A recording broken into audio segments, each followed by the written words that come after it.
Oh, well, hello there. Good morning. Let's do take two. I'm Ryan Bridge, Wednesday the 18th of February. On the show this morning, would you pay $9 to cross the Harbour Bridge? The Infrastructure Commission on their big report, more user pays for roads and transport coming to a town near you. We'll speak to them in a second, and the Transport Minister Chris Bishop later in the show.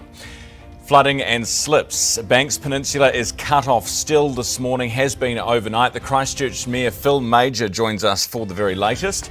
And are aliens real? Barack Obama thinks so. We'll dive into one of the biggest mysteries of all time. That's a bit of fun for you after 8:30 this morning. Plus good news for our dairy farmers from the Global Dairy Trade Auction overnight. Marama Davidson and David Seymour on our political panel. First, Neva.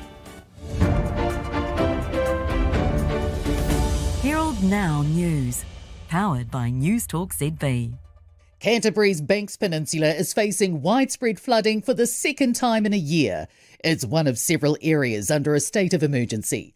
State Highway 75 has been closed for more than 24 hours, and residents in Wainui and Little River are under boil water notices. Banks Peninsula Councillor Tyrone Fields says the community's been working with government agencies for years to try to prevent flood damage. But he says the reality is there's a huge catchment in Little River and water has to go somewhere. The lower North Island is still being impacted by power outages and road closures. A warning that any potential toll roads need to be carefully planned. The Infrastructure Commission's 30-year plan for infrastructure suggests adding a $9 toll to the current harbour bridge to pay for a second harbour crossing. National Road Carriers CEO Justin Umbers says we need to find creative ways to pay for infrastructure. He says if the toll is too high, it could distort land prices and change where people want to live. Meanwhile, the top of New Zealand's been singled out as the least resilient when it comes to disaster recovery. The New Zealand Infrastructure Resilience Index looks at electricity, roading, telecommunications and water data to measure how regions deal with shocks like severe weather and natural disasters. Vulnerable energy supplies and exposure to extreme weather have been deemed weaknesses for Auckland and Northland, whereas Waikato and Southland's stable infrastructure puts them as the strongest regions. We'll learn today where the new Reserve Bank Governor sees the OCR heading. The central bank's expected to keep the official cash rate unchanged at 2.25%. It's thought reviews into the Teaching Council are a warning for all high-risk sectors. The Public Service Commission and Education Ministry have found issues with leadership, culture, priorities and child safety. A major financial conflict of interest involving the Chief Executive was also uncovered.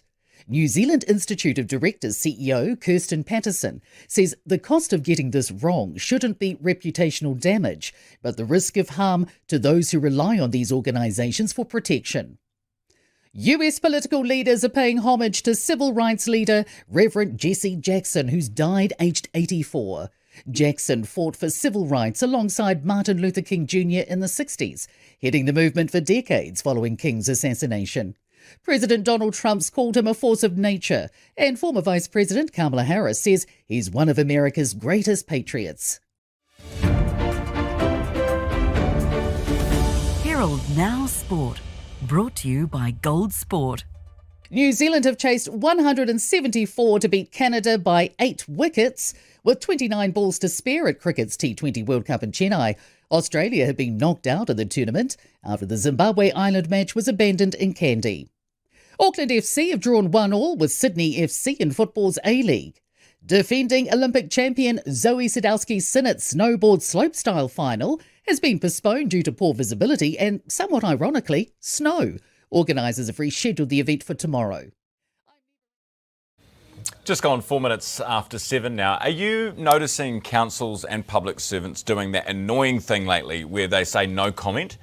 And the reason that they give is it's under investigation. That old trick happened with that person who was mauled to death by dogs at a property up north yesterday. The council says they won't talk because an investigation's underway. Presumably they mean the police investigation, but the thing is they've got nothing to do with that.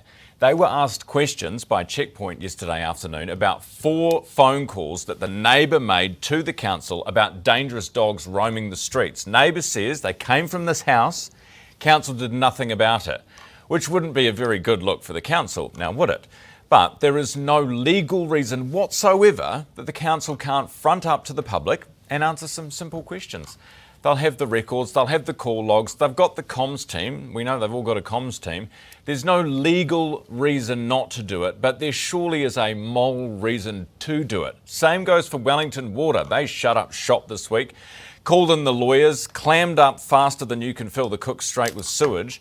They had to be dragged basically kicking and screaming to this town meeting by the mayor, and then they wouldn't front up afterwards. They're using again an investigation as a catch-all excuse, but it's not a real one. It's made up. It's convenient. And we, the public, are the ones being hoodwinked by what is now a well-worn media tactic that serves them, but definitely not us. Herald Now weather. Kia ora. Well, for most of us, it's a much more settled day of weather. This low pressure that's been bringing all that unsettled weather is finally clearing away. And for most of us, it's a dry day. You can see there we've still got a few showers to watch out for. And this next area of low pressure is also diving down towards the Chatham Islands to bring another burst of wet and windy weather for you. But for most of us, it is a drier day. An improving story. The cloud breaking up across the south here to give us some decent spells of sunshine. Might just find an odd shower springing up about the inner parts of Otago this afternoon.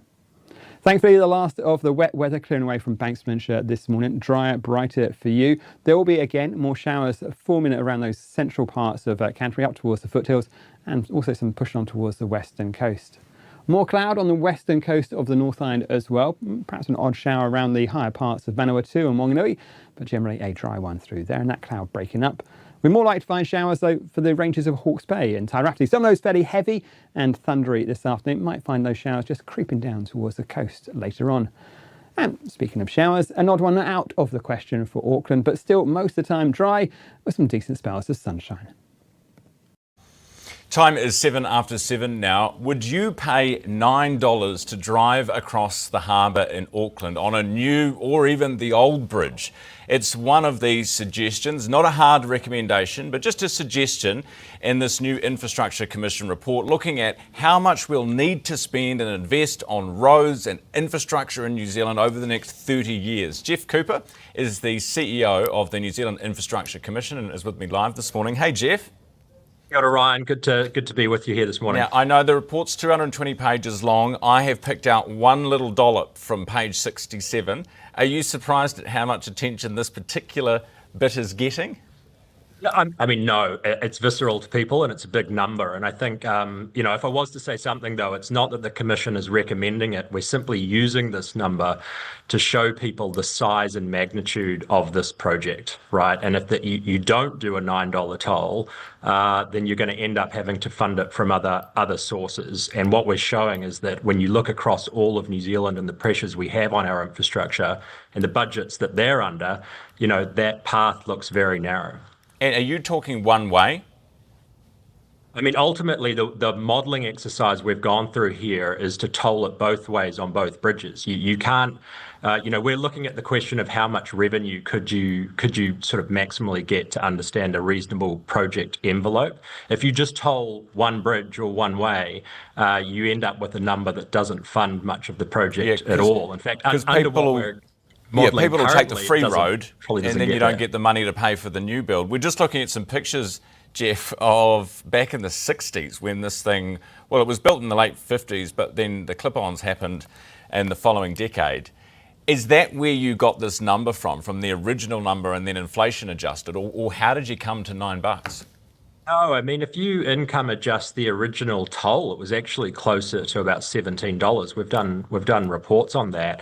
And I think that demonstrates back then people were prepared to pay a lot because it avoided an enormous inconvenience. This is a really significant piece of infrastructure for the people of Auckland. What we've done here, again, simply is ask the question is, well, what sort of level of revenue could you generate from the assets so that we can understand orders of magnitude, how this project might be scoped? Because in the past, we've been talking about, total project numbers that are well north of the $9 billion. that this toll will provide. And as I say, like if users are not paying for the construction and operation of the asset, you've got to be asking non-users to do it, and that draws in equity issues, but it also draws in issues of other infrastructure needs that you can service elsewhere around New Zealand. Jeff, in your modelling, have you looked at how much someone coming across on a train or a bus or whatever might go on the other bridge, how much they might have to pay for that service? Well, we've asked the question of if you did put a toll on the bridge, what would that mean in terms of people deciding actually, like I might not use it or I might get on the buses, which are a viable alternative. So we have looked at that. That's an important part of understanding what a toll might do in terms of the revenue it raises, for sure, yes. Okay.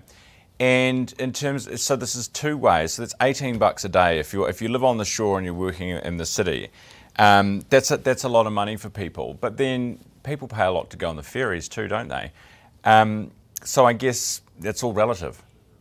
And I think, what this sort of gets at is that this is a very unique project for New Zealand. It's very expensive. It's coming up for renewal and replacement in the near future. It cannot be funded from existing normal FedRUC National Land Transport Fund. It is simply too big to be conceived under that. And so that's why we're sort of highlighting this as a problem. And if you don't like tolls, it just sort of speaks to the difficulty of getting this one across the line. Now, the public will see that manifest in the form of continual delay, and will always be wondering, why can't we do this thing faster? And, as the plan is making clear, one of the reasons for that is the financials and expense of the project. But I'm with it. $9 is a hell of a lot of money, but I would rather that we went with whatever the extreme number is and hope that it comes out less, but actually build something. Otherwise, we will literally never build it, and we will still be have the same problems we have. Is there any other projects? Are there any other projects that are too big, as you just described this one as too big? And are any of those any of our RONs? Well, there's 44 projects in the national pipeline that are more than $1 billion.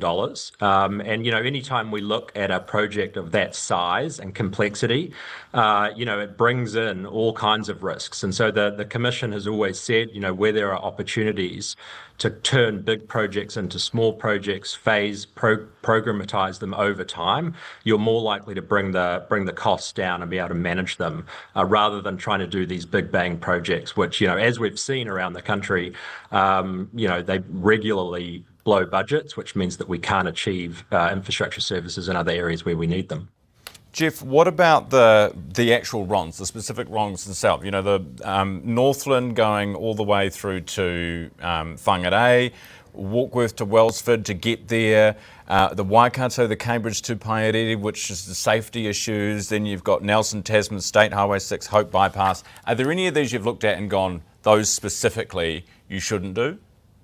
Well, what we've done is look at all of these collectively, and we've also looked at these next to public transport investments as well, because we need a functioning multimodal system here as well. So we've looked at all of these together and sort of shown how one could stage and sequence these over time in a way that is fundable and could be delivered. Right. So you're not saying don't do this, don't do that. You're just saying this is the order you should do them in and how you can fund them. Ultimately, New Zealand is probably going to need all of these projects if we continue to grow, right? But this is a question of timing and being able to do it in a way that's affordable, frankly, for people's household wallets, right? Because every time we build a new asset, it's an obligation to maintain that asset, and after a period of time, ultimately replace the asset. And that's happening more frequently because of the increasing intensity and severity of weather events, which is, really increasing the costs of having assets right now. So we need to take that seriously. The problem we've got is you've done this lovely report, but we need the politicians to agree on a pipeline together and come together and do that. And yesterday we already heard Chris Hipkins saying the RONs are stupid. Essentially, RONs are they've gone too far, and the minister's saying, no, we're sticking with the RONs. That's a massive problem, isn't it? Look, one of the big calls of the plan actually is to get real on what it costs to replace, renew, and maintain the assets that we already have. I think in many cases, there's a tendency to overestimate just how much resources we have available for new capital investments.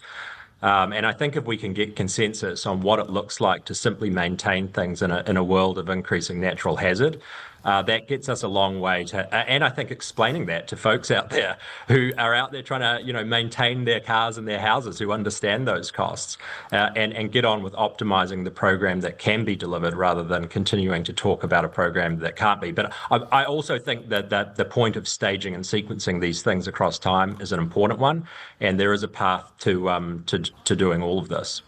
All right, appreciate your time this morning. Jeff Cooper, CEO of the Infrastructure Commission. Time is 7:15.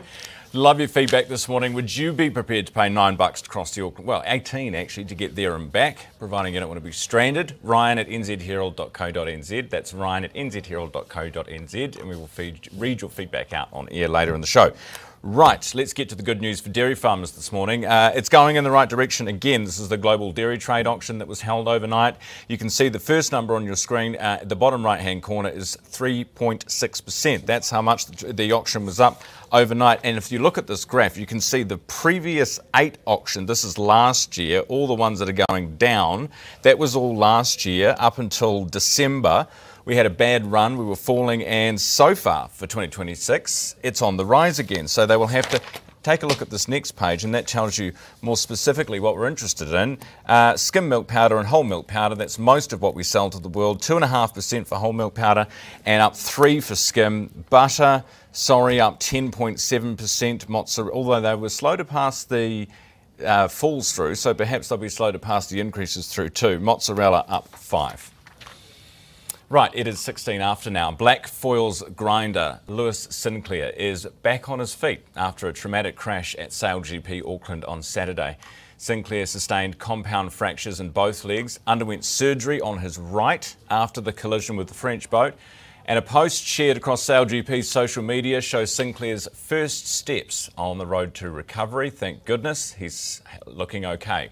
The high-speed crash in Auckland's harbour badly damaged both boats, also hospitalised a member of the French team with abdominal injuries. Parts of Christchurch remain flooded this morning following heavy rain. Parts of Banks Peninsula still cut off with roads closed and slips. Let's go to Phil Major, Christchurch Mayor. Phil, good morning. Good morning, Ron. How you doing? Yeah, good, thanks. So what's your update from overnight? Right, what we've got, there are no weather warnings in place for Banks Peninsula. NZTA are going over the hill at the moment, just making sure that the road is safe, and I'm really hoping that it will be open this morning. I'm not sure when, but that's what we need to have, because we've got no comms over there, which is an absolute jolly nuisance. There's going to be 4 Starlink satellite things set up by our staff. They're over there at the moment. They're going to start setting them up at 8 o'clock this morning, and it'll be at the Gaiety Hall, the health centre, and the fire station, to name a few. So that's where we're at now. And you said this, how many Starlinks you got at the council? 4 in total. You need to get some more, Phil. Oh, no. We're putting them up so that people can just go there and use. Because I've got a mate over there at the moment. The only way I can get hold of him is through texting on 021. And that's not good. Yeah, no, I know, but what I'm saying is for future, do you need to get some more Starlinks so that you can have some actually based there? Oh, absolutely. Yeah, absolutely. Yeah. This Christchurch actually got off half reasonable with this weather event. We did get some flooding, and I'm not walking away from that. But Banks Peninsula, especially Little River, got absolutely hammered. Like, I was there yesterday as far as I could go, and I couldn't go any further. The road was extremely badly flooded, but now that's all subsided. From what I'm told, I'm going over there very shortly to have another look. But that's where the worst of it was certainly there, not taking away from other bays around the harbour, but on Little River, really bad. All right, and hopefully that road opens, as you say, later this morning across to Akaroa. Any landslides? You said yesterday on the news, I saw you say you're worried about potential. Have you had any? We're checking the one that we had a number of months ago at Lighthouse Road up above Caldera Winery. There is a little one. There's one at the top of at the hilltop, which we'll have a look at today when we drive across. But just because it stopped raining doesn't mean to say landslides will stop. We'll have to keep a very good eye on it because they'll be starting to move now, and let's hope it doesn't get any worse. Yeah, 100%. Phil, appreciate your time this morning. Thanks for being with me. Cheers. It's Phil Major, the Christchurch Mayor. It is 19 minutes after 7. A couple of little bits for you from overnight. Nancy Guthrie, you know, the mother of Savannah Guthrie, who was the newsreader. Police are there. The FBI says that the family has been cleared as possible suspects. So the mystery kind of deepens.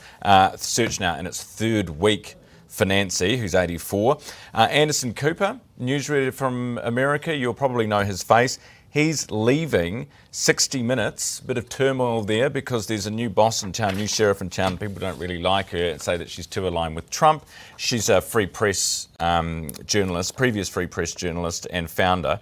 Also, interesting from overnight is the Chinese are avoiding Japan like the plague. So there's a bit of a diplomatic spat. We've covered this on the show before between China and Japan. Of course, Japan has a new prime minister, this new female prime minister who's hawkish on China. And the Chinese respond by, well, just not going to visit. The number visiting, tourists that is, in December halved. Right, 20 after 7. Next, politics. David Seymour and Marama Davidson, then business. Maximising productivity, what have you got? Well, if we switch to 2 degrees, with Flex for Business, we can instantly manage data usage, employee mobile plans, and cost centre reporting, saving us time and money. Cool. I'll get onto that then. Mm-hmm.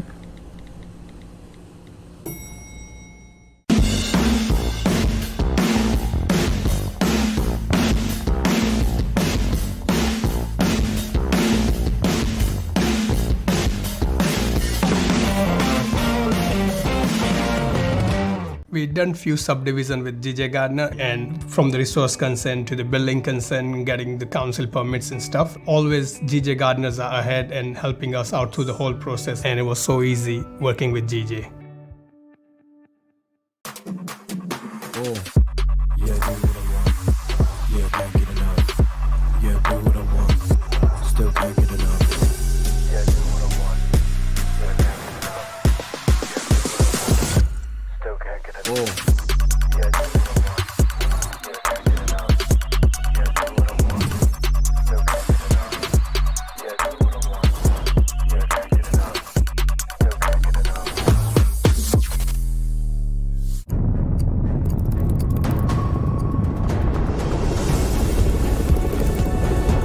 Speaker to the acting Prime Minister, does he stand by all of You don't shout out like some bunch of clowns at university. My message to the union is very clear. Don't use...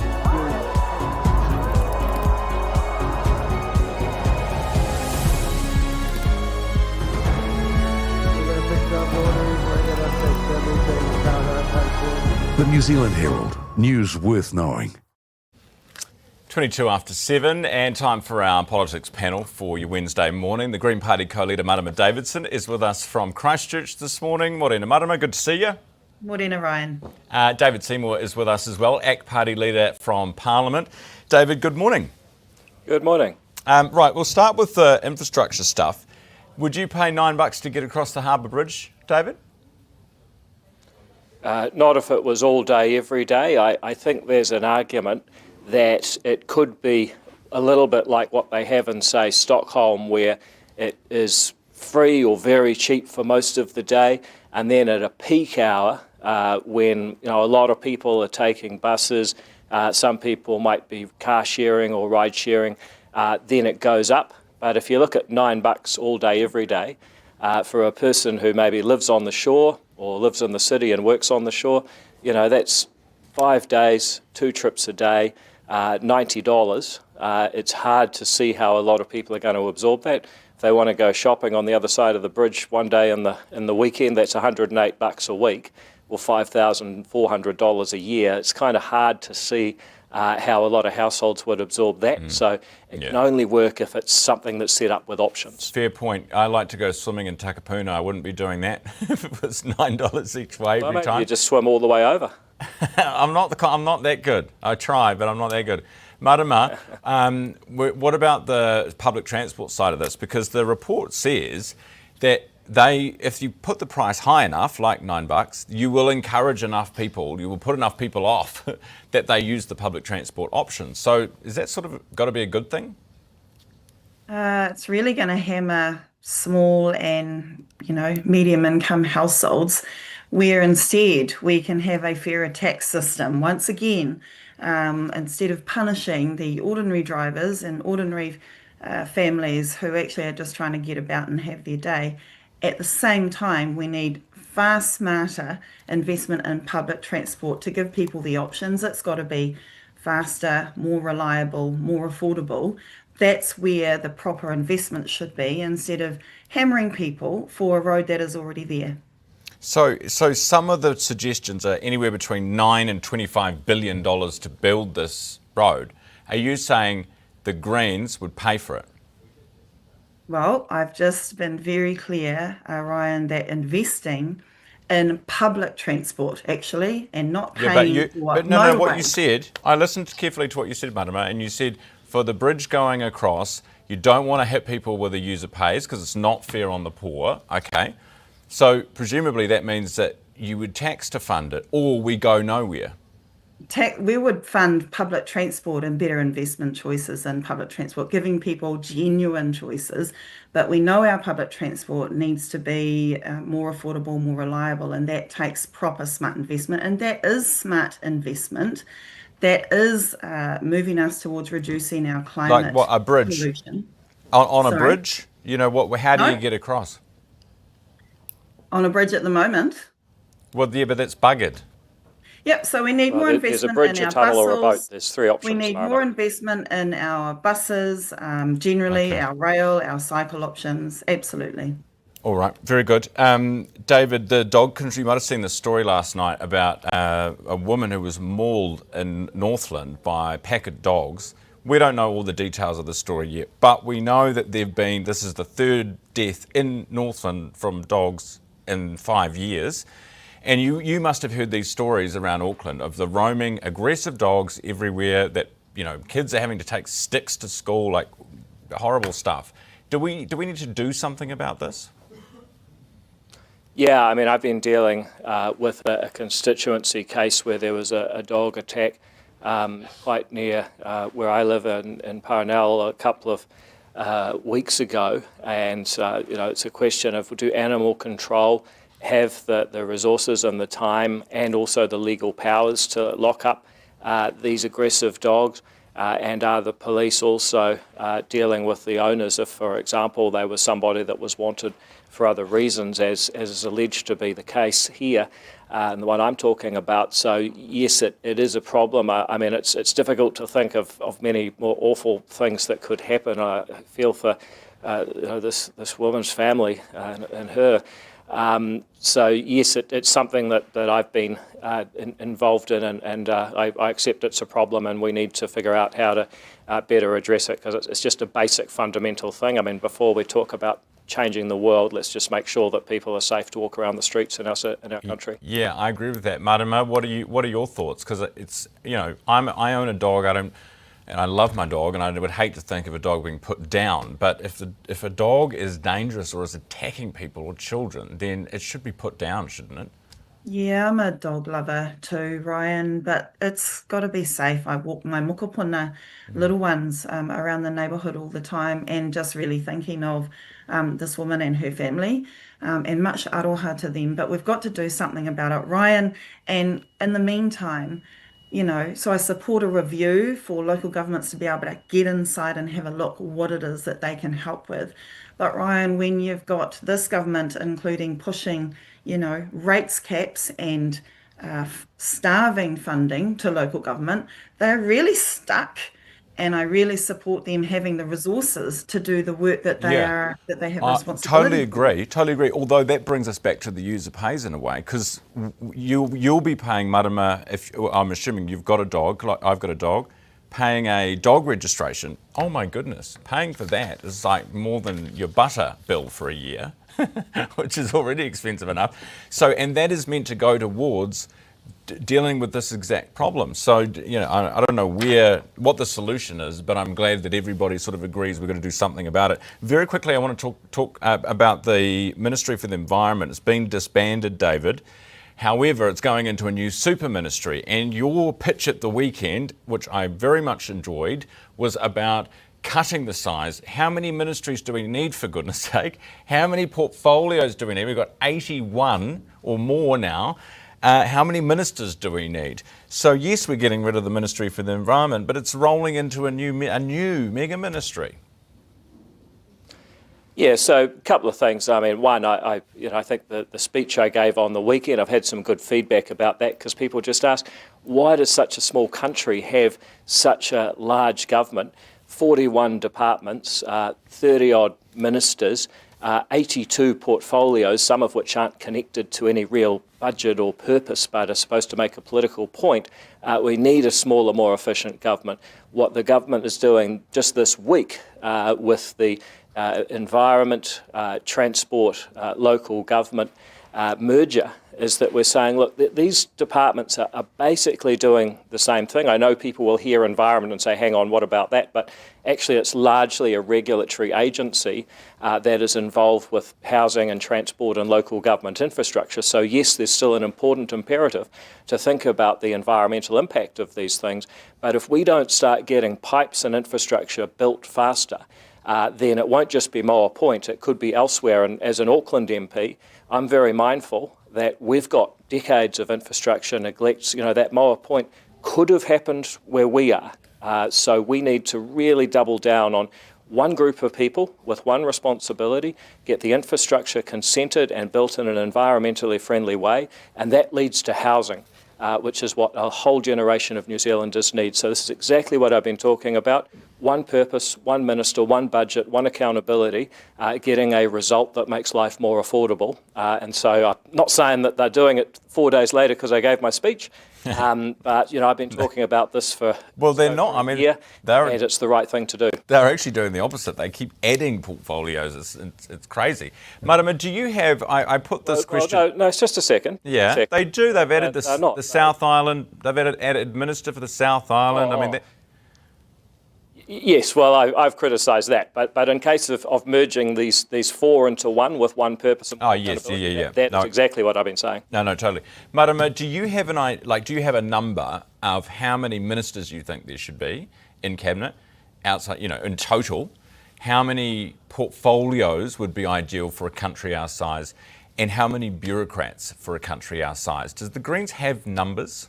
So we're less concerned about numbers and more concerned about the decisions that they are making and whether we properly are protecting our communities, ordinary folk, our environment, which is a strong part of climate resilience, the very damage and harm that communities are facing right now. And under this government, we have seen year after year after year, their track record is that they do not think the environment matters. They are burying environment in this mega meth ministry.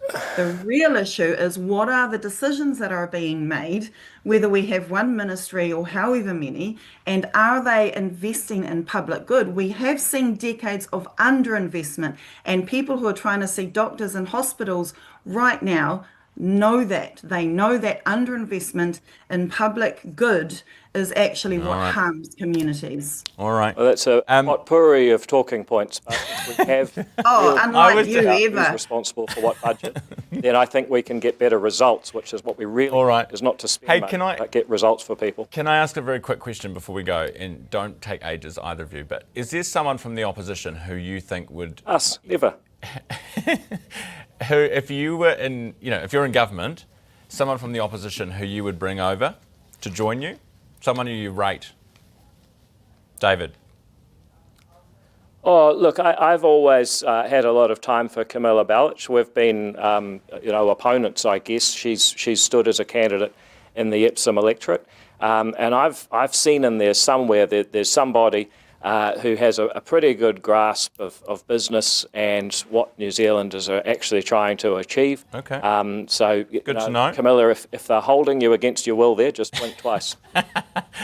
Marama, someone from the other side who you have been impressed by, who you would happily sit around the cabinet table with? Oh, I know. David Seymour.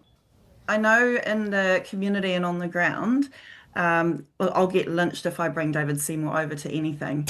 But in the community and on the ground, in the whānau... See, that your supporters are so violent. Geez, Ryan, can we just get the guy to shush David, for a sec, stop maybe? it. She's about to endorse you as a cabinet minister. Just I know that the community in my own whanaunga up in the north, up in the far north in Taitokerau, actually appreciate Shane Retti's engagement and work on the ground. So I'd happily bring him over. Haramai Shane. nice one. Good to end on a happy note, team. Thank you very much. Enjoy your days in Christchurch. Marama Davidson, the Green Party co-leader, and live from Parliament, the ACT leader David Seymour. Right, there's a fire alarm in the building. Let's go to news. Herald Now News, powered by News Talk ZB. Canterbury's Banks Peninsula is facing widespread flooding for the second time in a year. It's one of several areas under a state of emergency. State Highway 75 has been closed for more than 24 hours, and residents in Wainui and Little River are under boil water notices. Banks Peninsula Councillor Tyrone Fields says the community's been working with government agencies for years to try to prevent flood damage. But he says the reality is there's a huge catchment in Little River and water has to go somewhere. The lower North Island is still being impacted by power outages and road closures. A warning that any potential toll roads need to be carefully planned. The Infrastructure Commission's 30-year plan for infrastructure suggests adding a $9 toll to the current harbour bridge to pay for a second harbour crossing. National Road Carriers CEO Justin Umbers says we need to find creative ways to pay for infrastructure. He says if the toll is too high, it could distort land prices and change where people want to live. Meanwhile, the top of New Zealand's been singled out as the least resilient when it comes to disaster recovery. The New Zealand Infrastructure Resilience Index looks at electricity, roading, telecommunications and water data to measure how regions deal with shocks like severe weather and natural disasters.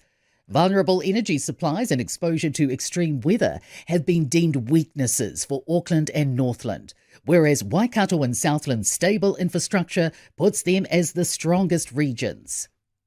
We'll learn today where the new Reserve Bank Governor sees the OCR heading. The central bank's expected to keep the official cash rate unchanged at 2.25%. It's thought reviews into the Teaching Council are a warning for all high-risk sectors.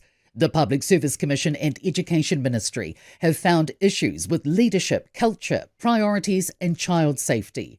A major financial conflict of interest involving the Chief Executive was also uncovered. New Zealand Institute of Directors CEO Kirsten Patterson says the cost of getting this wrong shouldn't be reputational damage, but the risk of harm to those who rely on these organisations for protection. US political leaders are paying homage to civil rights leader Reverend Jesse Jackson, who's died aged 84. Jackson fought for civil rights alongside Martin Luther King Jr. in the 60s, heading the movement for decades following King's assassination. President Donald Trump's called him a force of nature, and former Vice President Kamala Harris says he's one of America's greatest patriots. Herald Now Sport, brought to you by Gold Sport. New Zealand have chased 174 to beat Canada by 8 wickets, with 29 balls to spare at cricket's T20 World Cup in Chennai. Australia had been knocked out of the tournament after the Zimbabwe Island match was abandoned in Kandy. Auckland FC have drawn 1-1 with Sydney FC in football's A-League. Defending Olympic champion Zoe Sadowski-Sinnott's snowboard slopestyle final has been postponed due to poor visibility and, somewhat ironically, snow. Organisers have rescheduled the event for tomorrow. Herald Now Weather. Kia ora. Well, for most of us, it's a much more settled day of weather. This low pressure that's been bringing all that unsettled weather is finally clearing away. And for most of us, it's a dry day. You can see there we've still got a few showers to watch out for. And this next area of low pressure is also diving down towards the Chatham Islands to bring another burst of wet and windy weather for you. But for most of us, it is a drier day. An improving story. The cloud breaking up across the south here to give us some decent spells of sunshine. Might just find an odd shower springing up about the inner parts of Otago this afternoon. Thankfully, the last of the wet weather clearing away from Banks Peninsula this morning. Drier, brighter for you. There will be, again, more showers forming around those central parts of Canterbury up towards the foothills and also some pushing on towards the western coast. More cloud on the western coast of the North Island as well. Perhaps an odd shower around the higher parts of Vanuatu and Wanganui, but generally a dry one through there, and that cloud breaking up. We're more likely to find showers, though, for the ranges of Hawke's Bay and Tairati. Some of those fairly heavy and thundery this afternoon. Might find those showers just creeping down towards the coast later on. And speaking of showers, an odd one out of the question for Auckland, but still most of the time dry with some decent spells of sunshine. 21 away from 8 now. Time to talk business with our partners Forsyth Bar. Dairy farmers will have woken to another cracker of a morning. We've mentioned this already, but we're bringing in Garth Bray now. This is for the global dairy trade auction numbers overnight. Garth is with us at the desk. Thanks to our partners Forsyth Bar. Garth, good morning. G'day, Ryan. Yeah, look, a great result there, I guess, and reversing what we saw was a pretty sharp dip towards the end of last year. I think pretty much that last quarter. From September onwards, really took a dive. We've now seen, by looking at the charts and so on, all of that has pretty much reversed, and we're back where we were when production sort of really came on stream. A little bit unclear what impact the Chinese New Year has had here, because you would expect Chinese buyers would be out of the market. Yet there's sort of strong demand, obviously, for your pastries and bits and pieces to try and celebrate with. But nonetheless, butter prices were up 10.7%, which is huge. $6,300 a tonne there now. They're paying for that. The skim milk prices eased back a bit, but they're still up 3%, but not on a tear as they have been recently. And that might be just sort of as a result of some adjustments in US production there. And the whole milk powder price is still doing pretty solid 2.5%. So that's if you run that through the dairy calculator, I think the milk price calculator was sort of saying about 9.45 per kg of milk solids after the last auction. You've got to say it's heading higher now. And so that puts even greater pressure on the chances that Fonterra is going to lift that price from the $9. They're going to have to bring it up, aren't they? Yeah. We had Riley Kennedy on about that the other week. They're going to have to lift that number up a little bit. He will talk it up until it happens. And it will. And it will. He'll be right. Hey, RBNZ, we've got the OCR decision today. They're going to hold, but it'll be interesting to see what the full track is. Completely, right? So it's all about how much heat do they really see in the Monetary Policy Committee and in the notes that they've been taking and the reports they've been looking at for the last sort of week and a half in the recovery. How quickly can we sort of kick the crutches out and actually just sort of walk on our own 2 feet and allow that OCR rate to sort of head back towards sort of more of a neutral rate around 3 or 3.75, I think, if you're Westpac, over time, because obviously the rate's low because it needs to be low to try and lift things. If things are lifting, then you don't need that support anymore. But there was probably a little blip in inflation numbers. Sort of the selected prices index that popped out yesterday sort of showed some increases in things like food had moved sort of 4.6 year on year from a 4 previously. That might just be a bad January with the weather that we've been having. Probably it's arrived too late for them to weigh too much on that, but it all goes into the mix. Very good. Finally this morning, and most importantly, how are my Warner Brothers shares doing? I saw that because we spoke yesterday about Paramount coming in with the offer, and now Warner Brothers said they're going to look at it. Because Netflix has let them, basically. So Netflix has given Warner Brothers about a week-long narrow waiver on some of the restrictions around the deal period that they entered into to take a closer look at what Paramount is doing. I mean, is this a real look, or is this just Warner Brothers saying, hey, look, we've got to make this look good, otherwise, the regulators, aka Trump and his friends, will smash us on this. So they've been given a week, basically, a narrow 7-day waiver to consider what could be a better offer. There was some chat in the market, I think, that Paramount had suggested lifting from $30 a share to maybe 31, maybe even higher. Maybe 33 is what Warner Brothers is looking for. These numbers will mean a lot to you if you're watching it closely. Yeah, but they have also announced that there'll be a vote of shareholders on the Netflix deal on March the 20th. So they've pinned that in there. Share price up 3%. I see that. 3.59 now. Yeah. $29 a share. So Warner Brothers. I sold mine. Remember? Yeah. 2 days ago. Well, it's a bit dull. I mean, it's not. It's just the brokerage, mate. I think you'll be fine. This is not financial advice. We should add at this point. This is just information. But I guess what we're seeing is a bit of pushback from Netflix saying, "Hey, you're running around Paramount saying that this deal will sail through." We're not sure that that's the case either. So, there's plenty to go on this one. All right. I know you say it's not financial advice, but I do go home and act on it, Garth. So There we go. Well, there we go. You can do that from your phone now, of course. You don't even have to leave. Look, Yes. look, obviously, so the OCR later today at 2, and Yes. we'll be back probably about an hour or so with the hot takes from Fletcher Building and Spark, who'll be putting half of the results. All right, look forward to it. Thanks, Herald Now business host Garth Bray. Thanks to our partners, Forsyth Bar. It is 16 minutes away from top of the hour, 16 to 8 now. Flooding and slips on Banks Peninsula left locals isolated yesterday, including 60 school kids, staff and parents who were stranded at a marae in Akaroa. Claire Sherwood, News Talk ZB South Island News Director, with us this morning. Hey Claire, are they still there or are they okay? They're still there. They are okay and being well looked after by the team at Onuku Marae. But the situation with the schools has actually extended further. In the last little while, we've now learned that not only is Kirkwood Intermediate and their school camp stuck at Onuku Marae for their Nohu Marae, there is also another rural Canterbury school reportedly stuck at Wainui Camp, which is a very popular camp for Christchurch schools. You know, you've got your kayaking and it's a beautiful sort of, orienteering course, etc. They too are okay, and Wainui and the team there are looking after them. They say there's plenty of supplies to keep things going. But of course, you can imagine the parents who are not only on school camps supporting the children, but also those who are stuck on this side of the hill would be feeling rather distressed. State Highway 75 remains closed for a second day. That is the key link between Christchurch and Akaroa. The Mayor, Phil Major, as you've had on the show not so long ago, has confirmed that there are multiple slips along that road. It is one that is fraught with slips when weather like this occurs. And for a long time, communities on Banks Peninsula have been calling for some sort of plan to ensure that they are a little bit more prepared when this kind of weather situation occurs. We have people saying that they have lost everything in their properties, completely inundated. We have, situations where communities like Wainui have lost not only power, but also water supply. Council doing what it can to reset that. Council's also putting in some Starlink to try to help people to connect with whānau who might be on either side of the hill so that they can get some information about what's needed and so on. The assessments are happening right now to try to reconnect Banks Peninsula with Canterbury. And the good news is some of the weather is starting to ease. Certainly here in Christchurch City, I'm getting close to saying there's a little bit of blue sky peeking through. It's certainly brighter outside now than it has been for the last couple of days. But for Banks Peninsula, they've had more than 300 mils in a matter of 30 hours. Some saying that that's 10 times the average monthly rainfall. Claire, thank you for that update this morning.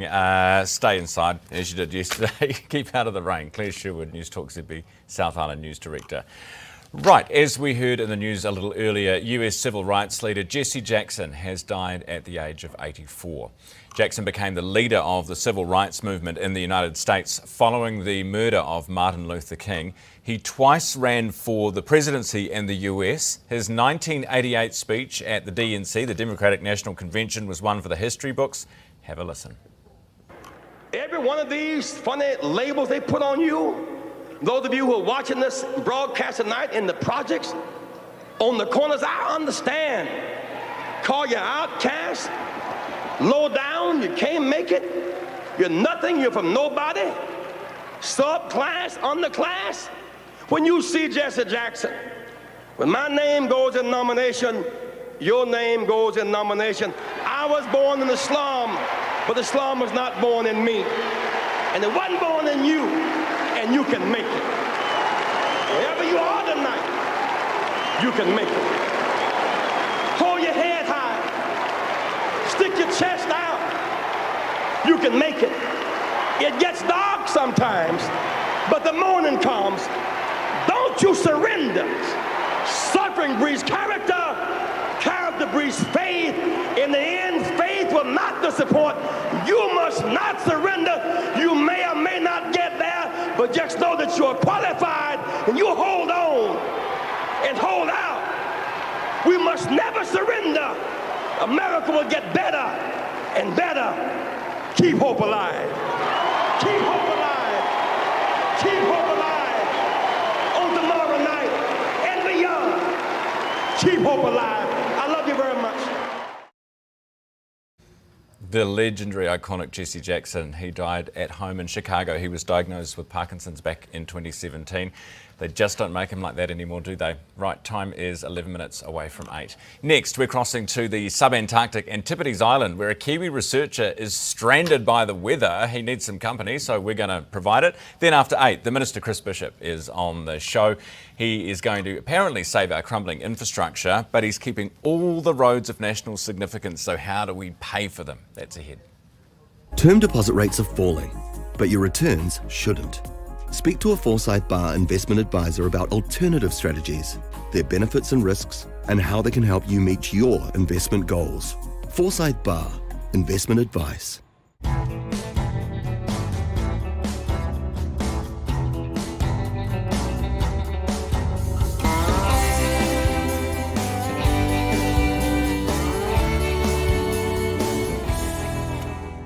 A lot of radio shows like to say they're with you in the morning. Here at The Hits, we like to go the extra mile. Not all of us get to experience this. Come on, you're running late. It's going to be a great day today, babes. I can feel it. Spit. You see, when we say we're with you, we actually mean it. Oh, don't forget Sarah, got social netball tonight.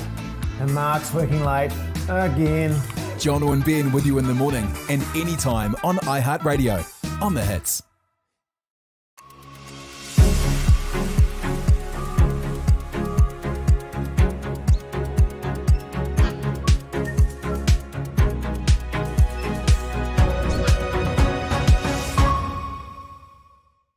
Hey, Dad. What's up? What's up? You know that's from the 90s, right? So's this fuel price. 6 cents off per litre on the Gallop, even on top of discount day. That's what's up. Download the Gallop. What's up?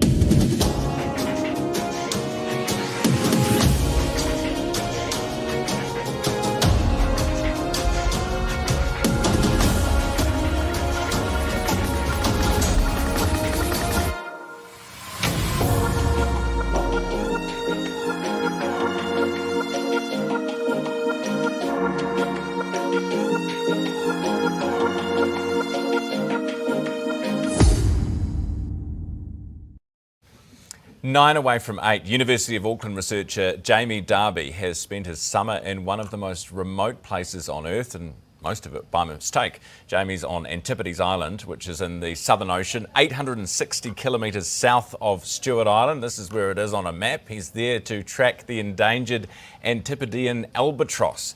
But now he's stuck because of the storms hammering the region at the moment. Jamie's with us. Hey, Jamie. Hey, Kiora. How are you? Good. You're a long way from, well, anywhere, really. What's happened? We haven't been stuck for that long, and it's not really stuck. We're just waiting for the weather to clear up enough for us to get landed onto the boat, because there's no harbour here. It's a rocky landing. So, yeah, it's just been a few extra days of waiting around for the waves to settle. So we're hoping that there's a gap tomorrow that will allow us to get gear off safely and people off safely, and we'll get underway again. But yeah, there's definitely just a string of storms that seems to be a bit more common this time of year around New Zealand that have been just keeping us on the island. I'll show you where I am really quick. It's give you some context for why it's a little bit tricky to get on and off this island. Wow. This is the cove where we land, and this is the flying fox setup that lands all the gear on and off the island. So we kind of just need everything to be quite calm and civilized before all of that works. What vessel picks you up and drops you off? It's the Avohi, so it's a 50-foot sailing vessel. We charter it, well, Dock charters it for their monitoring on the island that they do every year. So I'm kind of coordinating with them and collaborating with them, so helping them out with the monitoring as part of their CSD program, and then they're helping me get to the island to do some of my work too, to tack onto that. So the vessel, I can't show you the vessel currently because they moored around the other side of the island just for a bit of shelter in the easterlies the last couple of days. But yeah, they're going to come around and try again sometime later on today or tomorrow to get us off. Jamie, how many of you are there, and how long have you been there? There's 6 of us here, so I've been here for almost 7 weeks at this stage. And the guys working on penguins, there's 4 of them have been working here for the last 11 weeks. We were due to get off on Saturday, so it hasn't really been stretched out too much longer if you think about it. So quite a while, but not long enough to get too much cabin fever yet. How are you getting the internet? We have a little satellite Starlink. Yeah, exactly. Set up on the hut, which has kind of made everything much safer and easy to communicate with the outside world down here over the last few years. By the sounds of things, because it used to be all satellite phones. Obviously, you're so far away from land. There's no chance of reception. There's none of that. So yeah, it all has to be through satellite, really. Jamie, tell us about the albatross. What are you doing with them? So these guys have been hammered a little bit in the last couple of decades we know that they get caught by fishing gears quite substantially. The females tend to go further north than the males because they're a tiny bit smaller and they benefit less from the strong winds that the males use. So a lot of the females end up getting caught a bit more than males. So because of that, there's a bias towards males in the population, and it kind of causes all these population problems. So what we've been doing is putting these little data loggers on the birds to see where they're going and what they're doing when they're at sea. So these guys can easily cover 1,000 kilometers in a day. They're spectacular movers. They just get around so easily. So we have no chance of really observing directly what they're doing at sea. So what we do is use some of the latest technology to kind of record almost wing beat by wing beat at this stage what they're doing. And we also have little radar detectors on these devices which pick up when they're close to boats. So that will help us kind of propose the best ways of stopping them getting caught by the fishing vessels. It's kind of from the bird's perspective, which is a kind of the neat way of doing it this way, as opposed to just having people on boats, which can be kind of a little bit more labor intensive and tricky, especially when you get outside of New Zealand. Yeah, Jamie, why? So presumably you're wanting to get the males and the females together so you can get them there mating on the island. Is that right? Yeah, so we go to their nests. That's how we kind of target specific individuals. So that's kind of how it works. That's why we're here this time of year, because they're just coming back to lay eggs. That's the whole timing to try and count a certain number of nests within a given area as part of the DOC program. And then on top of that, when we have females and males as well, a smaller portion of males that are on an egg, we put a logger on, wait for them to go out to sea when their partner comes back to take over, and then wait for them to come back again, the logger on their back. Well. Jamie, most of us have never been to an island that remote before. What's it like being there? It's spectacular. It's just full of life. When you arrive on the rock platform, you're pushing past penguins and fur seals, and there's elephant seals that are just absolutely enormous. And I haven't even seen the big guys because I haven't been here at the right time. But some of the guys that are on the beach weigh over a ton. Then you get up onto the island and there's just albatross hooning around everywhere.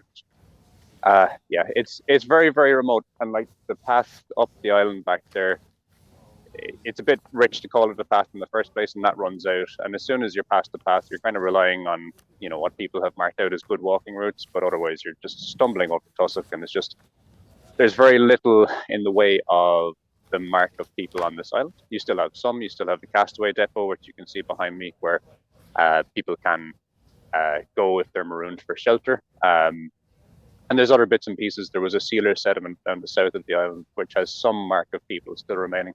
But otherwise, it's just really, really intact and absolutely gorgeous. It's it's not one of the more rugged sub-Antarctic islands, but it's still just, the cliffs are stunning. The place is very untouched, and it's really nice to see a place like that.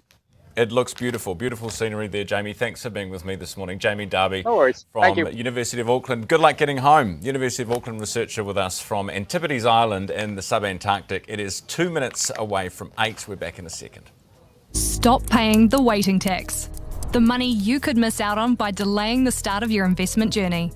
Up your tempo with Tempo, the guided investment app that helps you get started. Don't delay because you don't think you have enough time, money, or know-how. All you need is a goal, and our guidance will help with the rest. You can do it. We can help. Here's how. Download Tempo now.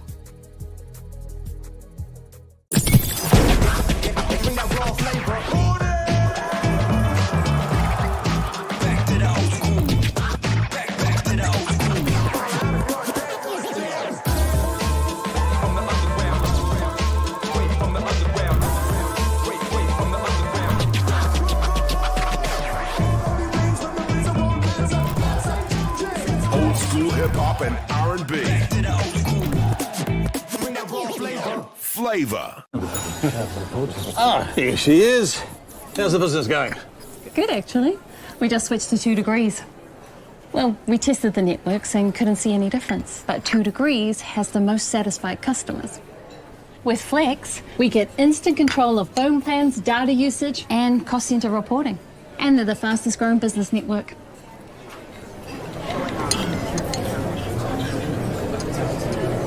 Can I have what she's having? Ready?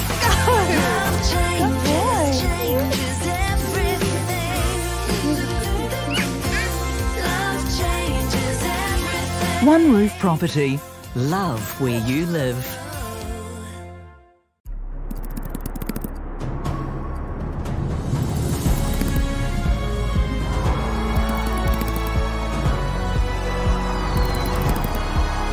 The New Zealand Herald. News worth knowing.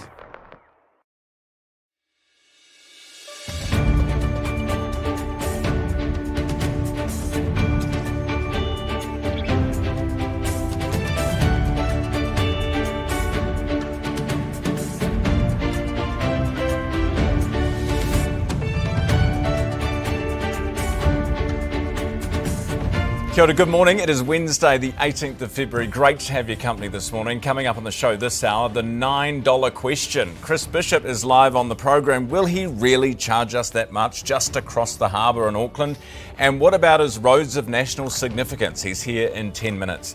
Then after the wild weather smashed through the South Island, we'll talk with the politician turned farmer Sir David Carter. His farm's been cut off after 300 millimetres of rain in 24 hours. Worst he's seen in 40 years. And Barack Obama believes they're out there, but what do the scientists think about the existence of aliens? We'll speak to an expert about that shortly. They're obviously out there, we just haven't seen them yet, that's the problem. Here's Neva.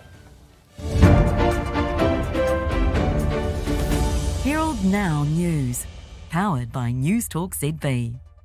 Canterbury's Banks Peninsula is facing widespread flooding for the second time in a year. It's one of several areas under a state of emergency. State Highway 75 has been closed for more than 24 hours, and residents in Wainui and Little River are under boil water notices. Banks Peninsula Councillor Tyrone Fields says the community's been working with government agencies for years to try to prevent flood damage. But he says the reality is there's a huge catchment in Little River and water has to go somewhere. The lower North Island is still being impacted by power outages and road closures. A warning that any potential toll roads need to be carefully planned. The Infrastructure Commission's 30-year plan for infrastructure suggests adding a $9 toll to the current harbour bridge to pay for a second harbour crossing. National Road Carriers CEO Justin Umbers says we need to find creative ways to pay for infrastructure. He says if the toll is too high, it could distort land prices and change where people want to live. Meanwhile, the top of New Zealand's been singled out as the least resilient when it comes to disaster recovery. The New Zealand Infrastructure Resilience Index looks at electricity, roading, telecommunications and water data to measure how regions deal with shocks like severe weather and natural disasters. Vulnerable energy supplies and exposure to extreme weather have been deemed weaknesses for Auckland and Northland, whereas Waikato and Southland's stable infrastructure puts them as the strongest regions. We'll learn today where the new Reserve Bank Governor sees the OCR heading. The central bank's expected to keep the official cash rate unchanged at 2.25%.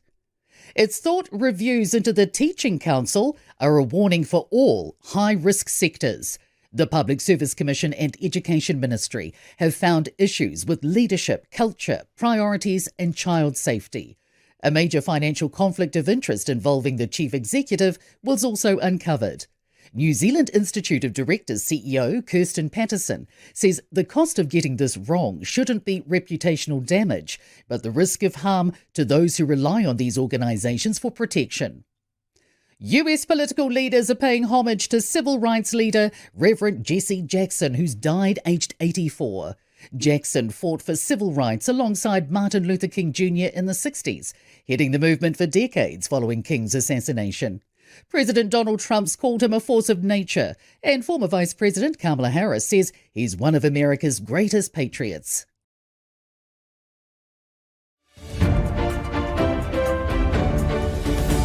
Herald Now Sport. Brought to you by Gold Sport. New Zealand have chased 174 to beat Canada by 8 wickets, with 29 balls to spare at cricket's T20 World Cup in Chennai. Australia have been knocked out of the tournament after the Zimbabwe Island match was abandoned in Kandy. Auckland FC have drawn 1-1 with Sydney FC in football's A-League. Defending Olympic champion Zoe Sadowski-Sinnott's snowboard slopestyle final has been postponed due to poor visibility and, somewhat ironically, snow. Organisers have rescheduled the event for tomorrow. Herald Now Weather. Kia ora. Well, for most of us, it's a much more settled day of weather. This low pressure that's been bringing all that unsettled weather is finally clearing away. And for most of us, it's a dry day. You can see there we've still got a few showers to watch out for. And this next area of low pressure is also diving down towards the Chatham Islands to bring another burst of wet and windy weather for you. But for most of us, it is a drier day. An improving story. The cloud breaking up across the south here to give us some decent spells of sunshine. Might just find an odd shower springing up about the inner parts of Otago this afternoon. Thankfully, the last of the wet weather clearing away from Banks Peninsula this morning. Drier, brighter for you. There will be, again, more showers forming around those central parts of Canterbury up towards the foothills and also some pushing on towards the western coast. More cloud on the western coast of the North Island as well. Perhaps an odd shower around the higher parts of Vanuatu and Wanganui, but generally a dry one through there, and that cloud breaking up. We're more likely to find showers, though, for the ranges of Hawke's Bay and Tairati. Some of those fairly heavy and thundery this afternoon. Might find those showers just creeping down towards the coast later on. And speaking of showers, an odd one out of the question for Auckland, but still most of the time dry with some decent spells of sunshine. Right, time is 6 minutes after 8 now. Sir David Carter is perhaps best known as a former Speaker and National MP of some 26 years. But these days he's a full-time farmer on Banks Peninsula, and right now he's cut off from the rest of the country after the area was hit by bad flooding. He said it's the worst he's seen rainfall-wise in 40 years of farming. He's with us now. David, good morning. Sir David, I should say.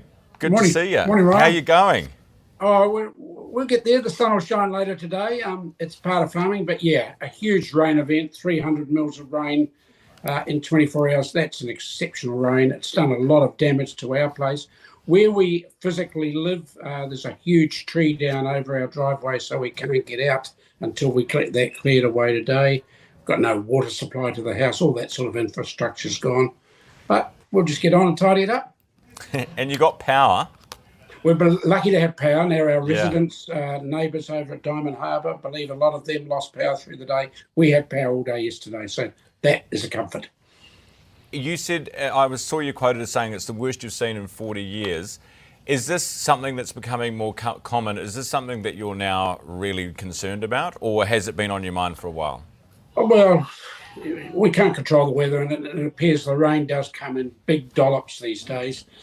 300 mils in 24 hours is unheard of. I was talking to a friend who farms on the West Coast. He actually does the Met collection data over there. He said the most they ever had on the West Coast was 170 mils in 24 hours. So this was an exceptional rainfall.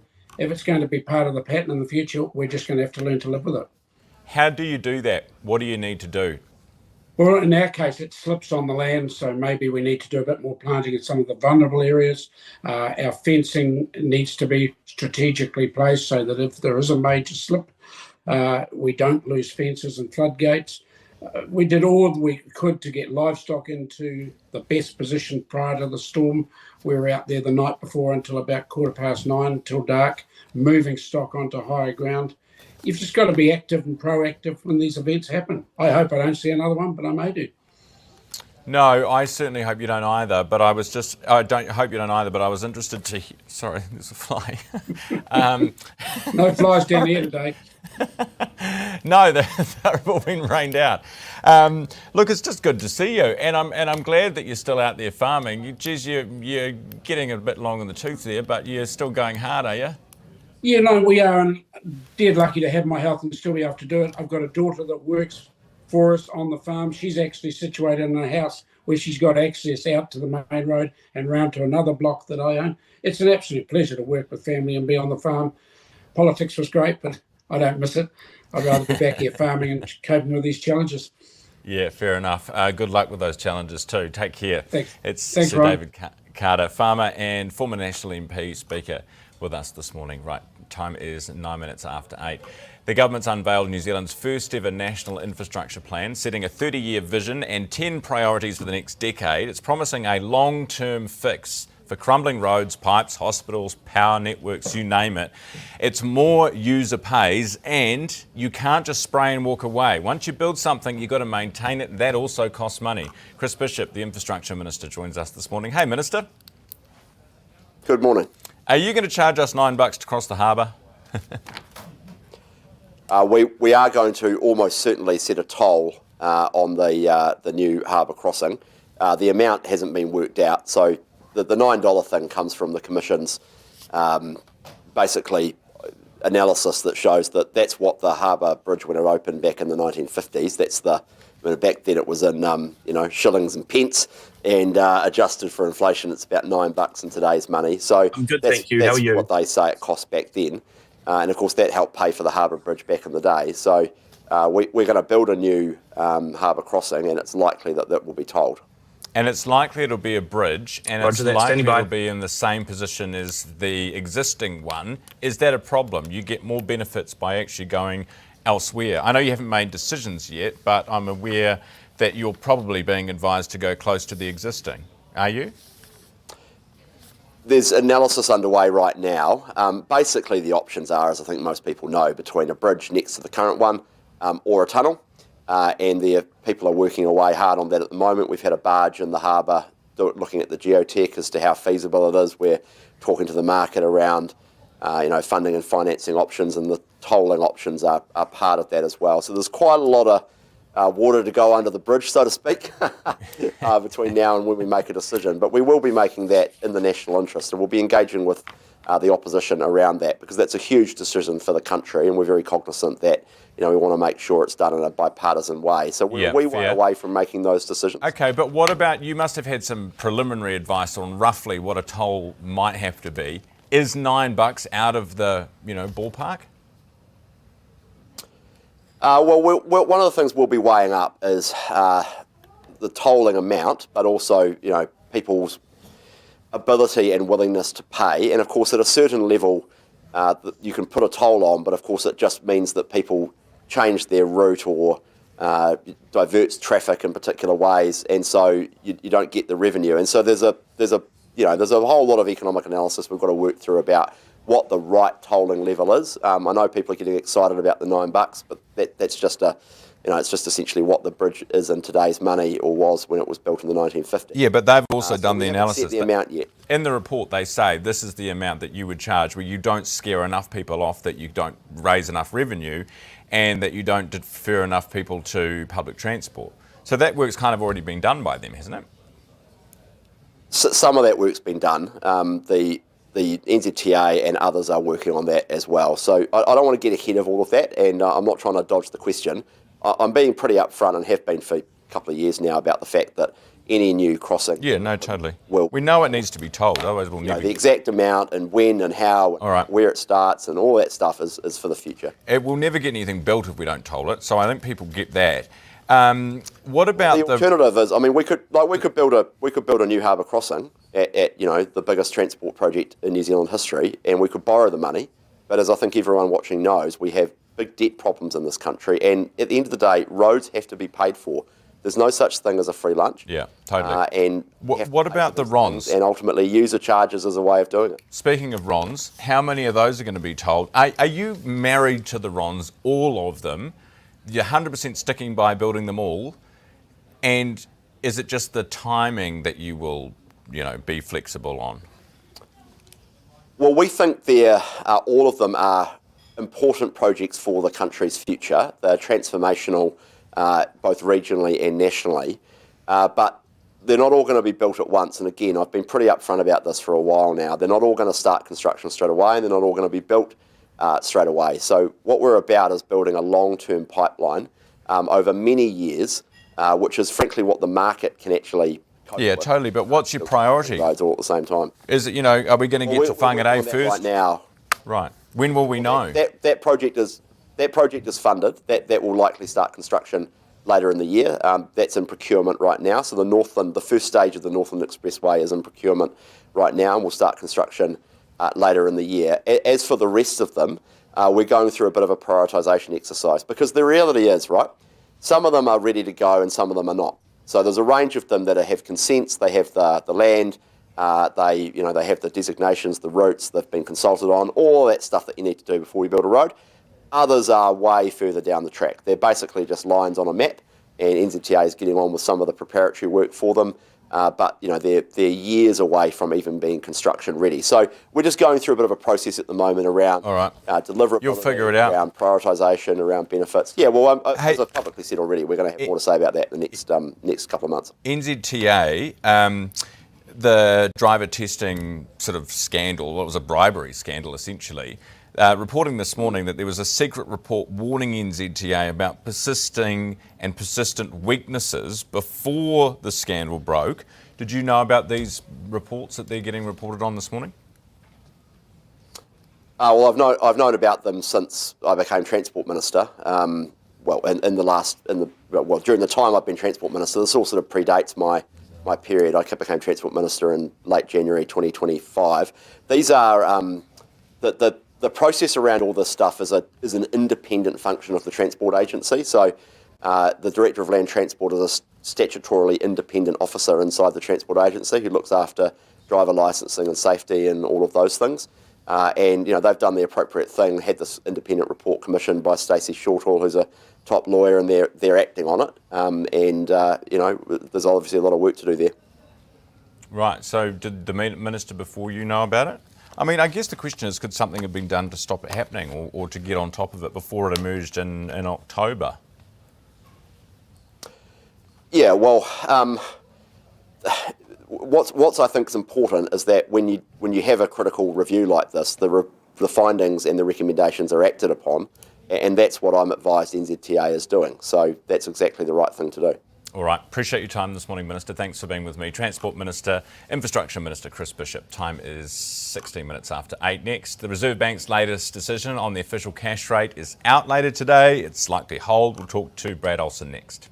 When building for investment, it's important to find a team that you can trust. We decided to build with GGs because of the good quality that they always provide us. They help us throughout the whole process of getting the resource consent to the building consent, and their contracts are very easy to understand. We have built 4 houses with GJ Gardeners, and it's just easier every time we work with them. I'll definitely recommend GJs to all of my friends and family. If you're thinking of building, choose the builder you'll want to build with time and time again. Yeah, do what I want. Yeah, can't get enough. Yeah, do what I want. Still can't get enough. Yeah, do what I want. Yeah, can't get enough. Yeah, still can't get enough. Yeah, do what I want. Yeah, can't get enough. Yeah, do what I want. Still can't get enough. Yeah, do what I want. Yeah, can't get enough. Still can't get enough. Luke Combs, Morgan Wallen, Kaylee Bell, Jelly Roll, Megan Moroney, Chris Stapleton. All the country stars have come to play on the all-new iHeart Country NZ. Your new home for country is iHeart Country NZ. Know more of the story with Herald Premium, giving you full access to in-depth news, opinion and analysis, with more world news, business insights, and investigative reports from our world-class team of journalists. Plus subscriber-only functionality to comment on stories, access newspaper e-editions, gift articles, and enjoy crosswords and puzzles. Subscribe now to Herald Premium.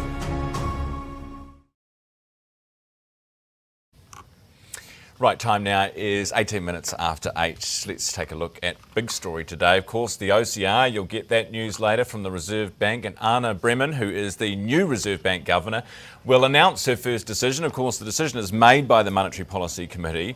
It's not just the rate that will be announced today, which they're expecting to hold, but the forward track. What happens next? When do they start hiking? That's the question on everyone's lips. Brad Olsen is the Principal Economist at Infometrics. Brad, good morning. Good morning. So, what do you think they're going to say about that forward track? Well, you're sort of right. I mean, they're in a bit of a tricky spot now because they had been expecting to raise the official cash rate quite a bit later, more into 2027. Now everything has moved a whole lot quicker. But equally, they'll be a little bit cautious about sort of coming up with too strong of a track, sort of saying, look, interest rates are going to imminently increase, because that could well, set the cat amongst the pigeons. If you're a household, you're already a bit cautious, given that those longer term interest rates have started to lift. If the Reserve Bank comes out too quickly, too strongly, you sort of could start to undermine the economic recovery, but equally, you've then got inflationary pressure. So in my mind, they'll bring the track forward a bit, they'll steepen it a bit, which effectively means that I think they'll start picking an official cash rate increase in the second half of 2026. That'll give them enough time to assess how the economy moves, but is also a clear enough signal that things are about to change sooner rather than later. But then the markets, because what's happened was last time, well, I think it was November's MPS, they said it'll be second half of next year. So we're talking quite a shift already. And then the markets go, oh, well, they're going to do it this year. So if they say this year, then, in the second half of this year, do the markets say, oh, it's going to be first half, It's an interesting question, and I think normally the markets will wait a little bit for the Reserve Bank to set the tone and then react to it. Now, in November, all the markets sort of could hear from the Reserve Bank was that there were no further cuts to be made, which meant that the next move had to be an increase. Now, the Reserve Bank wasn't particularly strong on that view itself. It didn't sort of scream that from the rooftops. But at the moment, you do have the markets that are now pricing in already what I just said, that sort of second half of this year, around September, October, November sort of time for an increase. So I wouldn't expect that the markets will read too much or sort of go too much earlier than that. I've said previously before that at the absolute earliest the Reserve Bank could probably go is likely May. They probably just don't have enough information before then to go categorically move quicker or not. So I think everyone will be, I'm not going to say relaxed, but that's probably not going to move the markets too much. It's probably more the signalling that it then has to households and to businesses, right? That we're in this uncomfortable position where inflation has been higher than expected. The recent inflation expectation surveys from both businesses and professional forecasters were starting to show a bit more heat as well, which is uncomfortable. The Reserve Bank won't want to overreact immediately, but it will want to put a bit more of a line in the sand with the new governor. And I think it's got the perfect opportunity today, not only to lay that out, but an hour after the decision, the new governor will front a press conference where she'll be able to outline a whole lot more than just the written word. She can talk, she can take questions from journalists and hopefully give us a bit more of a guided path through how they're thinking of all these challenges. Brad, appreciate the update. Brad Olsen for Metrics. It's 21 after 8. You're watching Ryan Bridge today on Herald Now, on 3 Now and on YouTube. Great to have your company. We'll get to our panel with the big stories of the day next. Maximising productivity, what have you got? Well, if we switch to 2 degrees, with Flex for Business, we can instantly manage data usage, employee mobile plans and cost centre reporting, saving us time and money. Cool.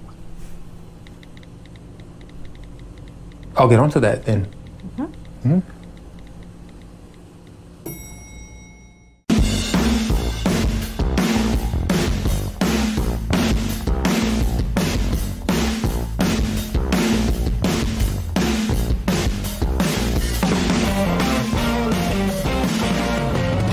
We've done few subdivision with GJ Gardner, and from the resource consent to the building consent, getting the council permits and stuff, always GJ Gardners are ahead and helping us out through the whole process, and it was so easy working with GJ.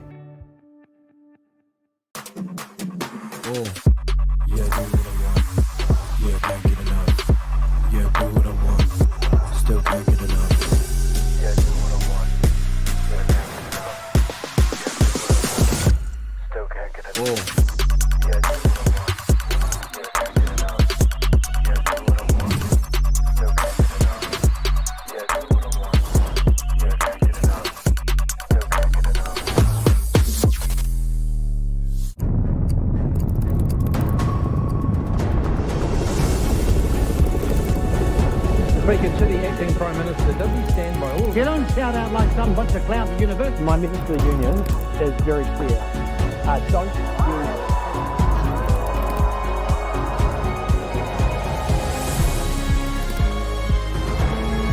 We're going to fix our borders, we're going to fix everything, cover The New Zealand Herald, news worth knowing. Welcome back. Right, it is time for our panel with the big stories of the day, 24 after 8. Let's go to Deb Peed PR. Also with us this morning, Chelsea Daniels, host of the Front Page podcast. Good morning. Morning. Anna. Good to see you both. Tolling the Harbour Bridge. Deborah, would you pay, and it's not both ways, it's $9 one way to get across the harbour? Look, we've been arguing about a second crossing on the Harbour Bridge for 20 years now, and we've delivered a big fat zero. So at some point, you've got to price the plan or live with it. And I would say yes. I mean, infrastructure costs money. Infrastructure costs money. But the fact is, we're already paying. I pay with my time. Congestion is a cost. And, minimum wage is $23.50 an hour. I'll happily pay $9 rather than spend $23.50 an hour in time. So Auckland is already paying with time, and it's what value you put on your time. Yeah, and if we get scared by $9, Chelsea, we'll never build anything.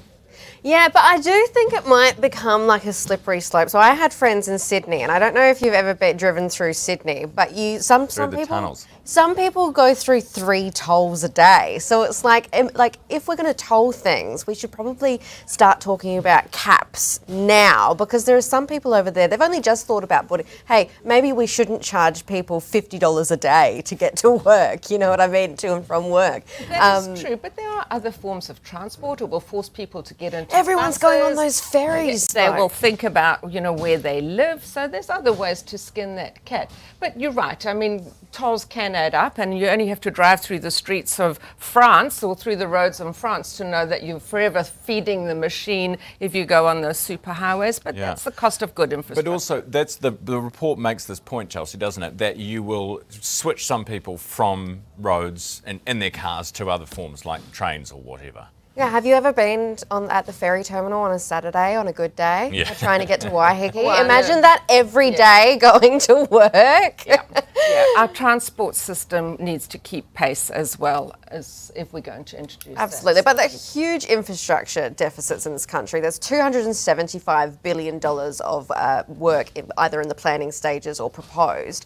Only 30% of that is maintenance and repairs. I spoke to Jeff Cooper of the Infrastructure Commission last night, and he said basically it should be double that. We're just not really good. We're good at saying we're going to buy things and saying we're going to build things, but we're not good at maybe we should fix it. Deal with people's effluent. We're very spray and walk away. And we'll need a user pays system to it. Now, the births from women under 25. This is young. What the stats calls young women. I'm not making that. I'm offended. I'm women. Old. Away. So young women, I think it was 46% back in 1965. So when the Harbour Bridge was still a baby, you had women, 46% of women giving birth were under the age of 25. Now that number is 14%. So the numbers out yesterday just showing that trend of, the delay, I suppose. Look, I think this is the least surprising statistic of the year so far for me. And there's been a massive cultural shift. When I had my first child at the age of 27, some 39 years ago, I was considered a mature mum then. And, so now that cultural shift has swung the other way. And there's no doubt it's about, planned parenting, better education. And the cost of living is a great contraceptive, so I'm sure that's added to the delay. Absolutely, yeah. I think also these days, a happy life for a woman isn't a white picket fence and a man and staying at home with 3 kids. That's not the ideal life for many women, whereas back then probably that was the goal, that was the dream. You'd settle down with anyone to try and find that, if, Mad Men or something was something to go by. But these days women are more independent. They've got their own lives and tie in, cost of living and stuff as well. I can't afford a kid. Yeah. Do you think, Deb, that's true, that back in the day that women, there were a whole bunch of women who actually didn't want the life that society expected of them, but they kind of had to go along with it anyway?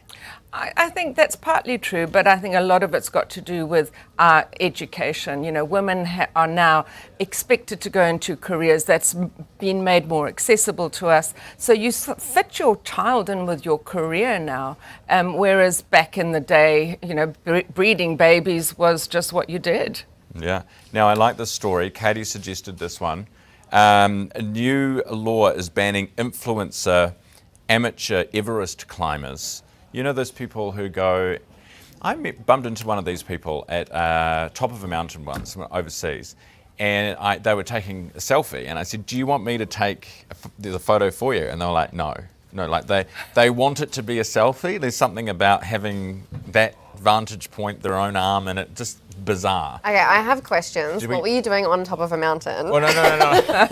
Like I didn't climb the top of the mountain. Yeah. Okay. I was taken to the top of the mountain. Oh, in a helicopter? No, in a four-wheel drive.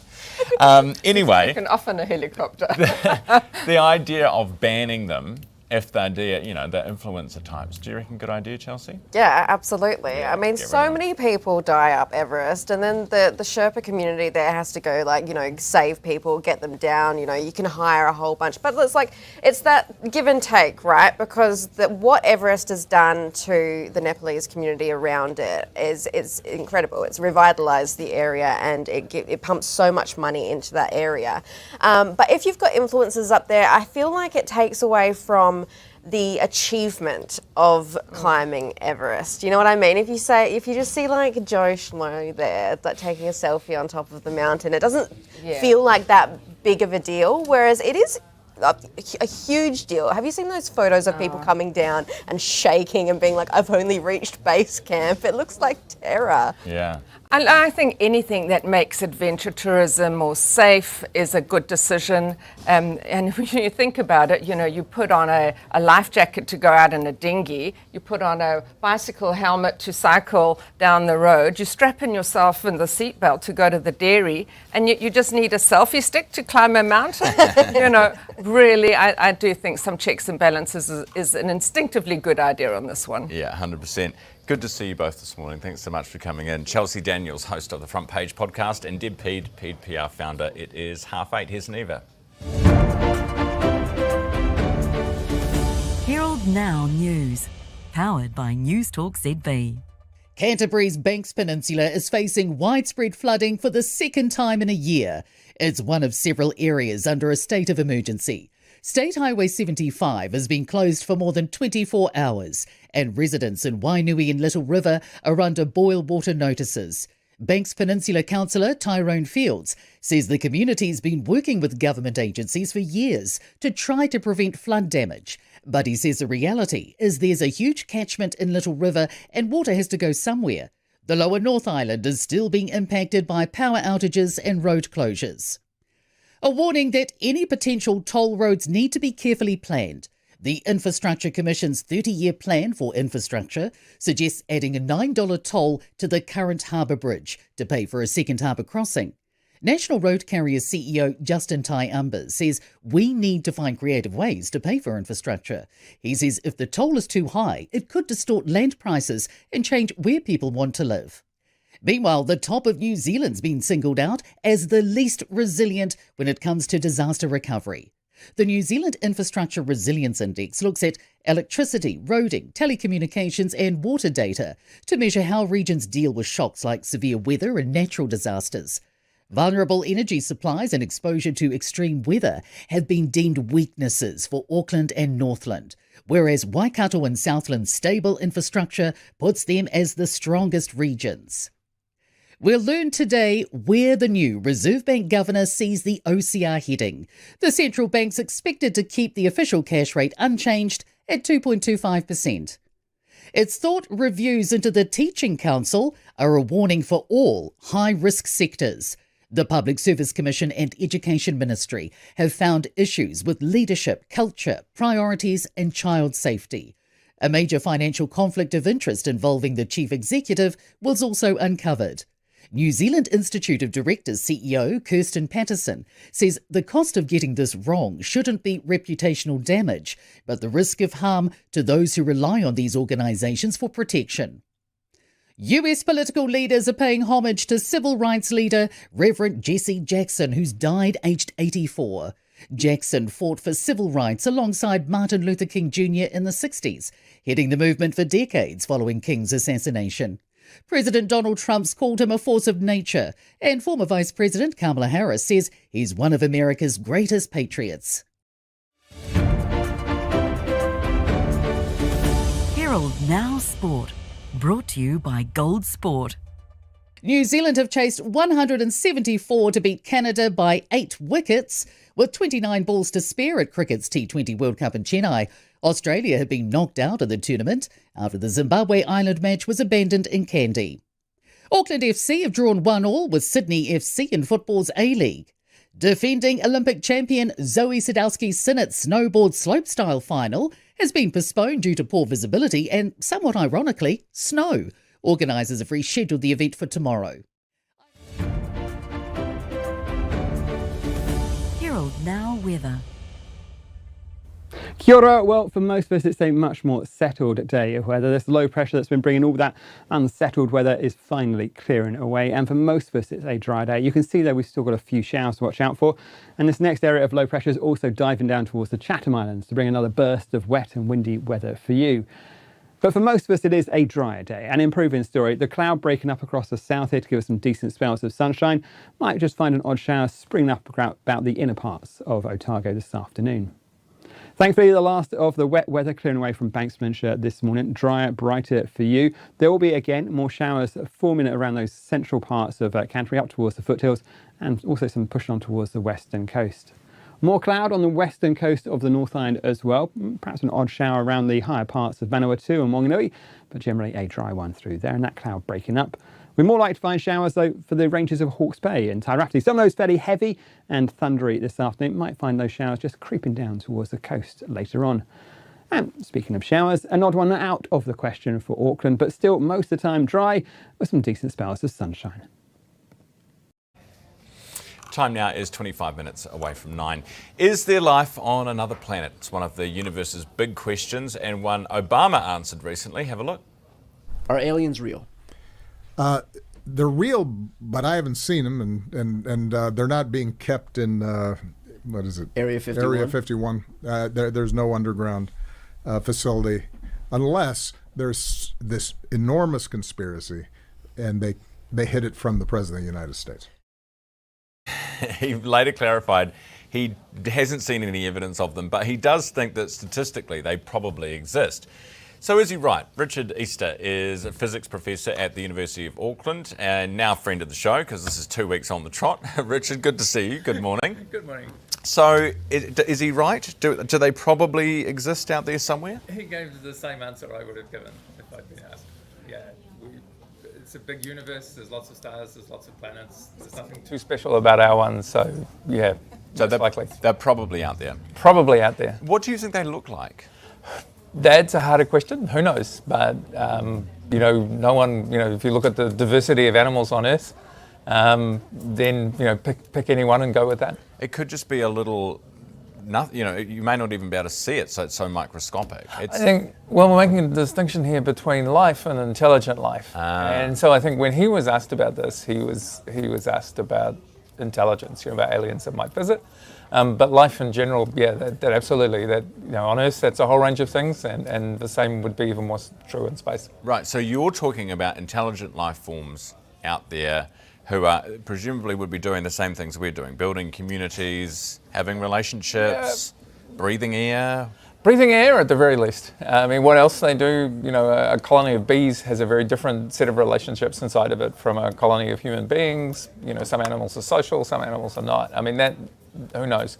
But the complexity of the universe makes it likely that I think most people would think it was likely that there was life on other planets. Yes. What about the chances of other humans, other creatures like us? I think the more you want them to be like us, the less frequent those will become, and so the further away the nearest example would be.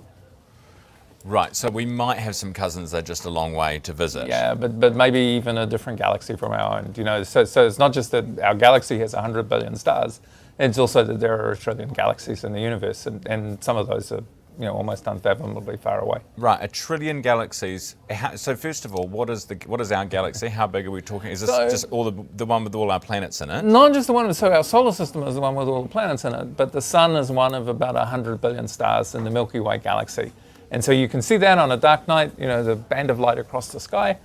The Milky Way itself is one of hundreds of billions or trillion galaxies in the visible universe. Wait, so sorry, someone was talking in my ear. So the sun is one of a billion... Of 100 billion stars. Right, in our galaxy.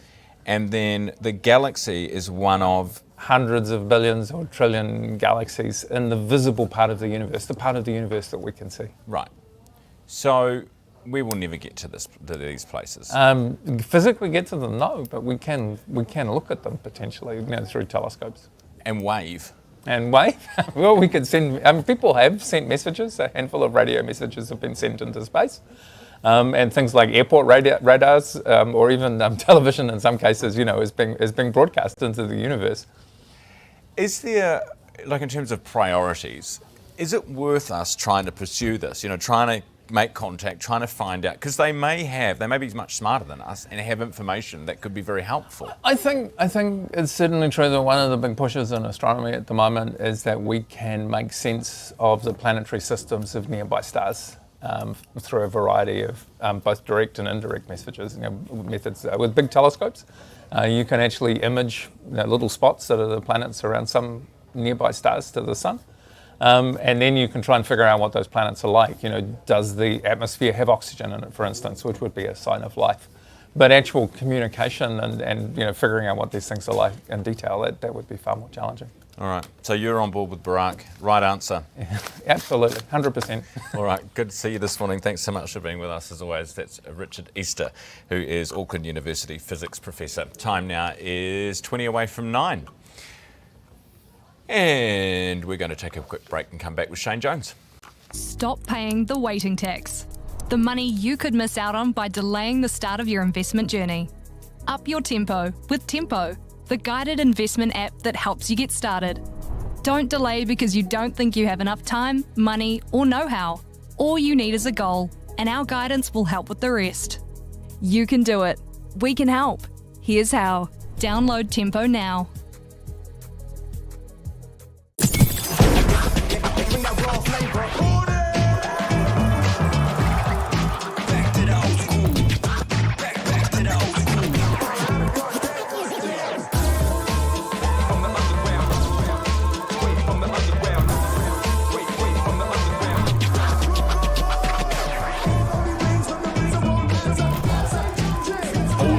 Hip-hop and R&B. Flavor. Here she is. How's the business going? Good, actually. We just switched to 2 degrees. Well, we tested the networks and couldn't see any difference. But 2 degrees has the most satisfied customers. With Flex, we get instant control of phone plans, data usage, and cost center reporting. And they're the fastest growing business network.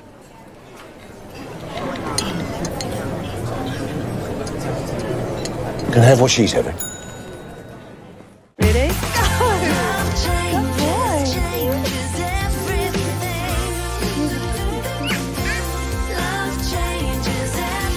One Roof Property. Love where you live.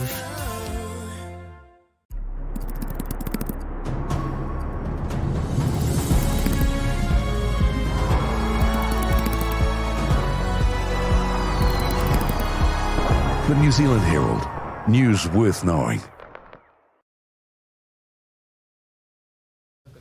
Welcome back. Right, time is 18 minutes away from 9. Let's go to entertainment news with Jenny Mortimer from the Herald, Chief Entertainment Reporter. Jenny, good morning. Good morning.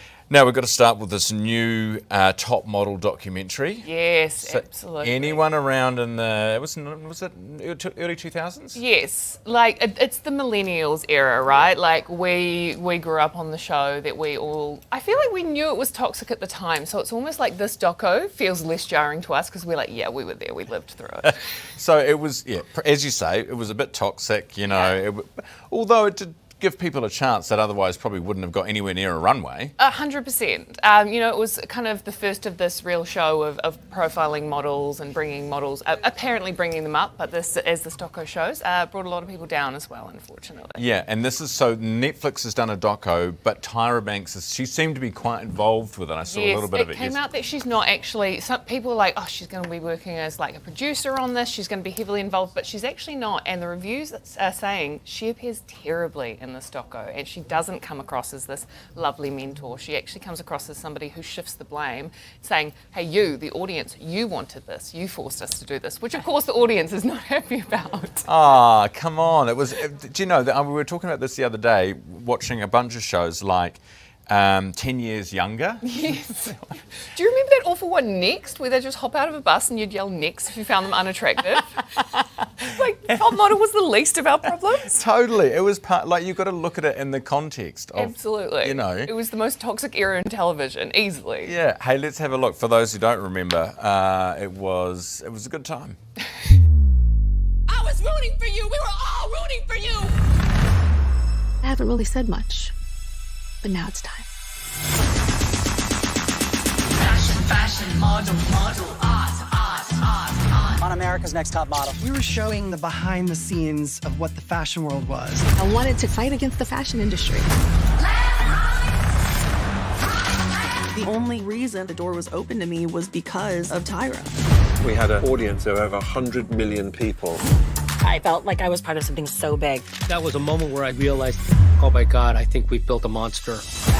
There was a lot of body shaming. You're not thin enough. You're not thin enough. We are actually going to switch your ethnicities. Oh, baby girl. It was just outrageous, wasn't it? Absolutely outrageous. Looking at it now, it seems outrageous. At the time, at the time, totally we were all normal. on our lemon detox diets applying for the next season. Like, we were not phased. But now, looking at it from a different lens, of course it feels different. And for Gen Z, this might be their first introduction to it. And they're going, how was this TV? And I'm like, guys, it was all like this. But yes, of course, particularly toxic, particularly hard for the people who say, these awful things happened to them on the show. They were part of these hideous storylines that define parts of their career in life. But yeah, we can all relive it on Netflix right now. And Griffin's is bringing back the cookie bear. Yes, so the cookie bear was taken from the Griffin's packaging for about 10 months. They said that there was so much feedback saying that the cookie bear was an iconic part of people's childhood and they wanted it back. There was a change.org petition that was launched, got 43 signatures, so they had to bring it back. So yes, people are apparently very happy the cookie bear is back. It didn't make much difference in my life over the last 10 months, but a lot of other people seemed absolutely outraged by it being removed. Didn't know it disappeared. And we also this week learned about the sad passing of Robert Duvall. Yes, 95. Robert Duvall passed away peacefully in his home. He was, of course, in Apocalypse Now and Godfather, an amazing actor, Oscar winner, and an industry legend. So very sad news. Very sad news indeed. Jenny, appreciate your updates this morning. Thank you. That's Jenny Mortimer, Chief Entertainment Reporter at the Herald. Time now is 14 minutes away from 9. In Lower Hutt, a half-ton magnet levitates, and it could be a key step towards clean, nearly limitless nuclear fusion energy. Wow. Chris Kill, Senior Business Reporter. Hi, Chris. Yeah. What are we talking about? Well, we're talking about a possible multi-trillion-dollar industry being born in Lower Hutt. And last night we saw a key step towards that. OpenStar managed to levitate a half-ton magnet in a cloud of plasma that was close to 100 million degrees centigrade with a lifter magnet and a gravity balancing it. So the half-ton magnet floated in space. Hopefully that graphic's a bit better than my hand gestures displaying it. And it definitely is. It's a great graphic that we're looking at. So what's the idea? Like, what is the goal with this? This is obviously a massive step. We know the government's put $35 million in to make this a success. What's the goal, Chris? Yeah, so back in the day, in 1908, Rutherford split the atom.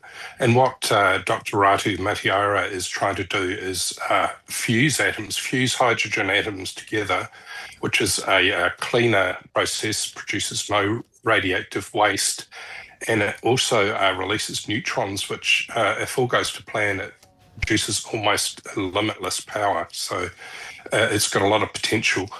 Junior, which is the reactor they were showing last night, their first prototype, it goes up to produces plasma about 1 million degrees.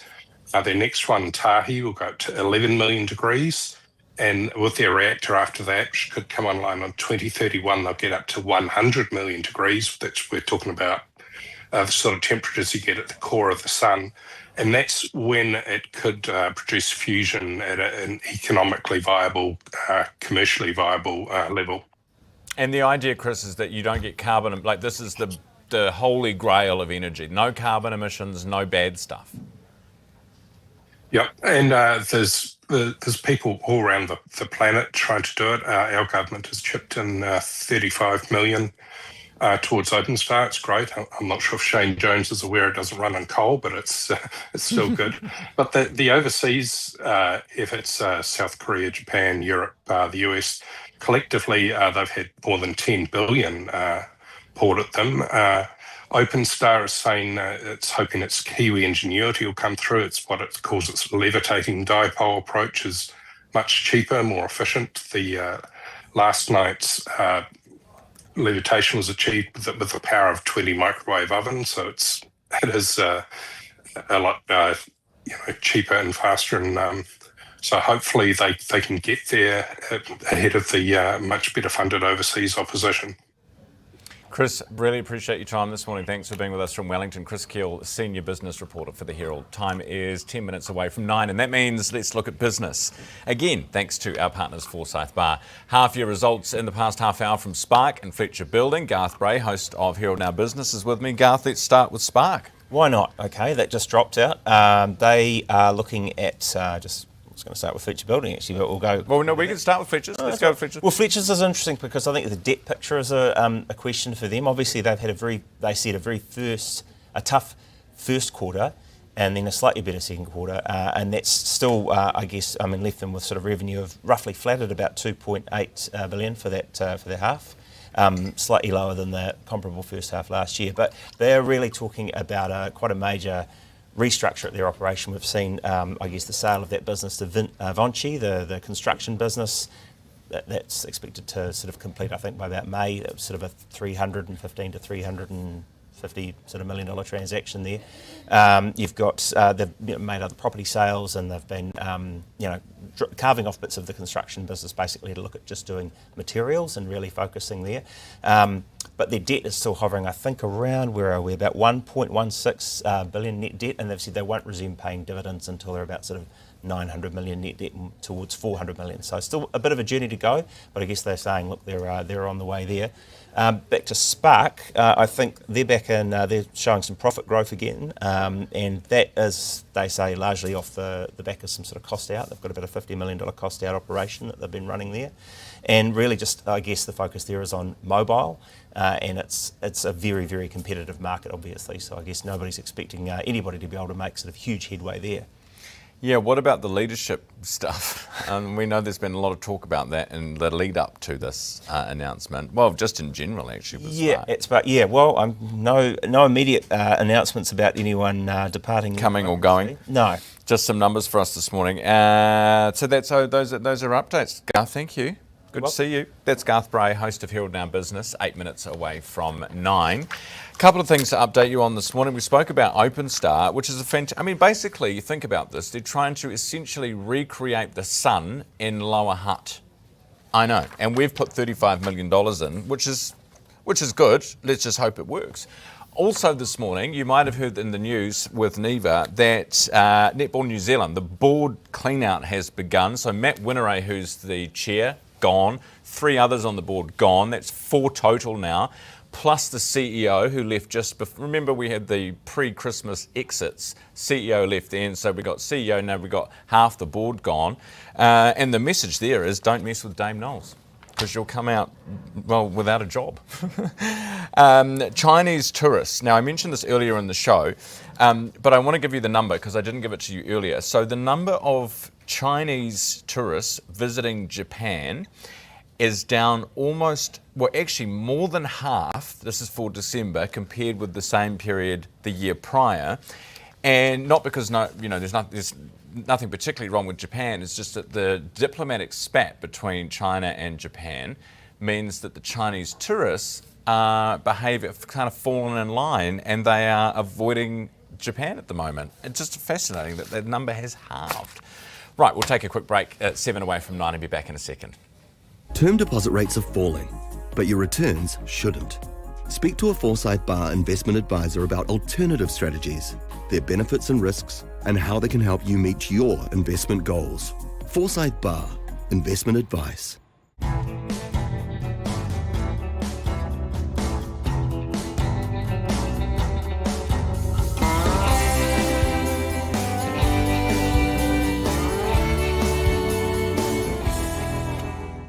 A lot of radio shows like to say they're with you in the morning. Here at The Hits, we like to go the extra mile. Not all of us get to experience this. Come on, you're running late. It's going to be a great day today, babes. I can feel it. Spit. You see, when we say we're with you, we actually mean it. Oh, don't forget Sarah, got social netball tonight. And Mark's working late again. Jono and Ben with you in the morning and anytime on iHeartRadio. On The Hits.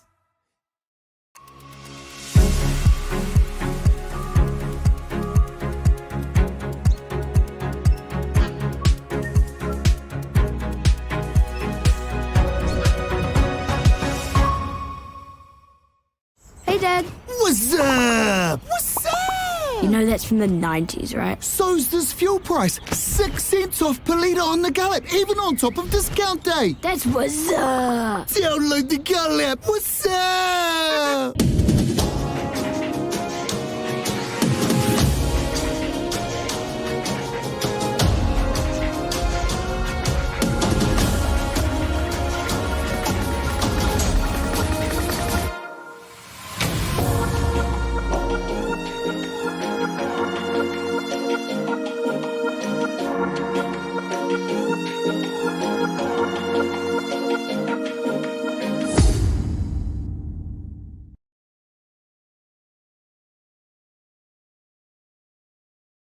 Welcome back. It is 5 away from 9. Parts of the world's most vital oil export route were closed temporarily by Iran. This is the Strait of Hormuz. Tehran was doing some military drills there. It's a very strategic waterway. Iranian state media reporting that live fire military drills were held, the closure lasting several hours. 20% of the world's oil passes through this strait, which connects the Gulf's biggest oil producers with the Persian Gulf and the Arabian Sea. The closure came as Iran held indirect talks with the United States over its disputed nuclear program. And China's annual Spring Festival Gala to welcome in the new year has kicked off. The show included humanoid robots performing martial arts. Have a look.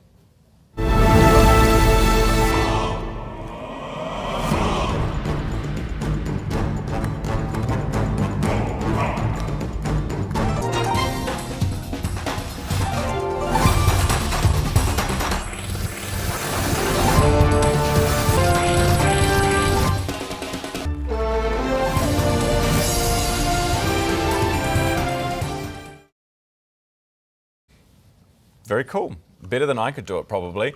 Right, let's go now to the Winter Olympics. Kiwi Luca Harrington has missed out on a medal placing in the big air final at the Winter Olympics. Harrington's score, 160.50, secured him a 6th place after failing to land his second jump. He won't be going home empty-handed from Milan, of course. He won a bronze medal in the slopestyle last week. Time is 3 away from 9. Food prices jumped 4.6% in the year to January, the biggest monthly rise in 4 years. White bread leading the charge, up nearly 60%. What used to cost you $1.40 last year now cost you $2.20 on ZB this morning. I spoke with Bernie Sugru, president of the Baking Industry Association. Started off by asking, is it because of the price of wheat? Oh, look, Baking New Zealand represents the smaller bakeries of New Zealand, the hard-working mum and dads that have got the smaller bakeries. So I'm not really sort of in the big bread baron game to comment about the $1.40 loaf of bread that's gone to $2.20, but gee, in 1990, loaves of bread were $2, and then they had a price war at 99 cents. So for a loaf of bread still to be only $2.21 is pretty cool. Are they loss leaders? Would they be making a loss on that stuff, the supermarkets, do you reckon? Look, someone's making a loss. I don't think it's a supermarket. I said the poor old manufacturer sure will be getting hounded. Look, even if it did go up 60%, it's 10 cents a sandwich. You know, you get 14 slices to a loaf, 7 sandwiches. So it's gone up 10 cents a sandwich if you're making a sandwich at home. Look, the supermarkets or the manufacturers aren't winning in this game. I know we need to have some low prices for the consumer because that's what life's all about, but bread is still quite cheap commodity really at the end of the day. When you look at parking your car in Auckland or, you know, buying a bottle of water to petrol, we all whinge about paying $3 for down near a litre of petrol, but if you buy a 600 ml of water for $4.60, that's like $7 a litre. Bernie, it's strange because the price of bread really hasn't shifted all that much in the last few decades. Why is it going up now? Like, is this to do with the price of the wheat increase? No, I think actually the focusing on this one cheap loaf that's around for $1.40 now gone to $2.21. So I don't think bread in general has gone up a lot. That one loaf that is in the market might have gone up. That was from the Baking Industry Association on ZB this morning, Bernie Sugru. Right, 9 o'clock. Let's get out of here.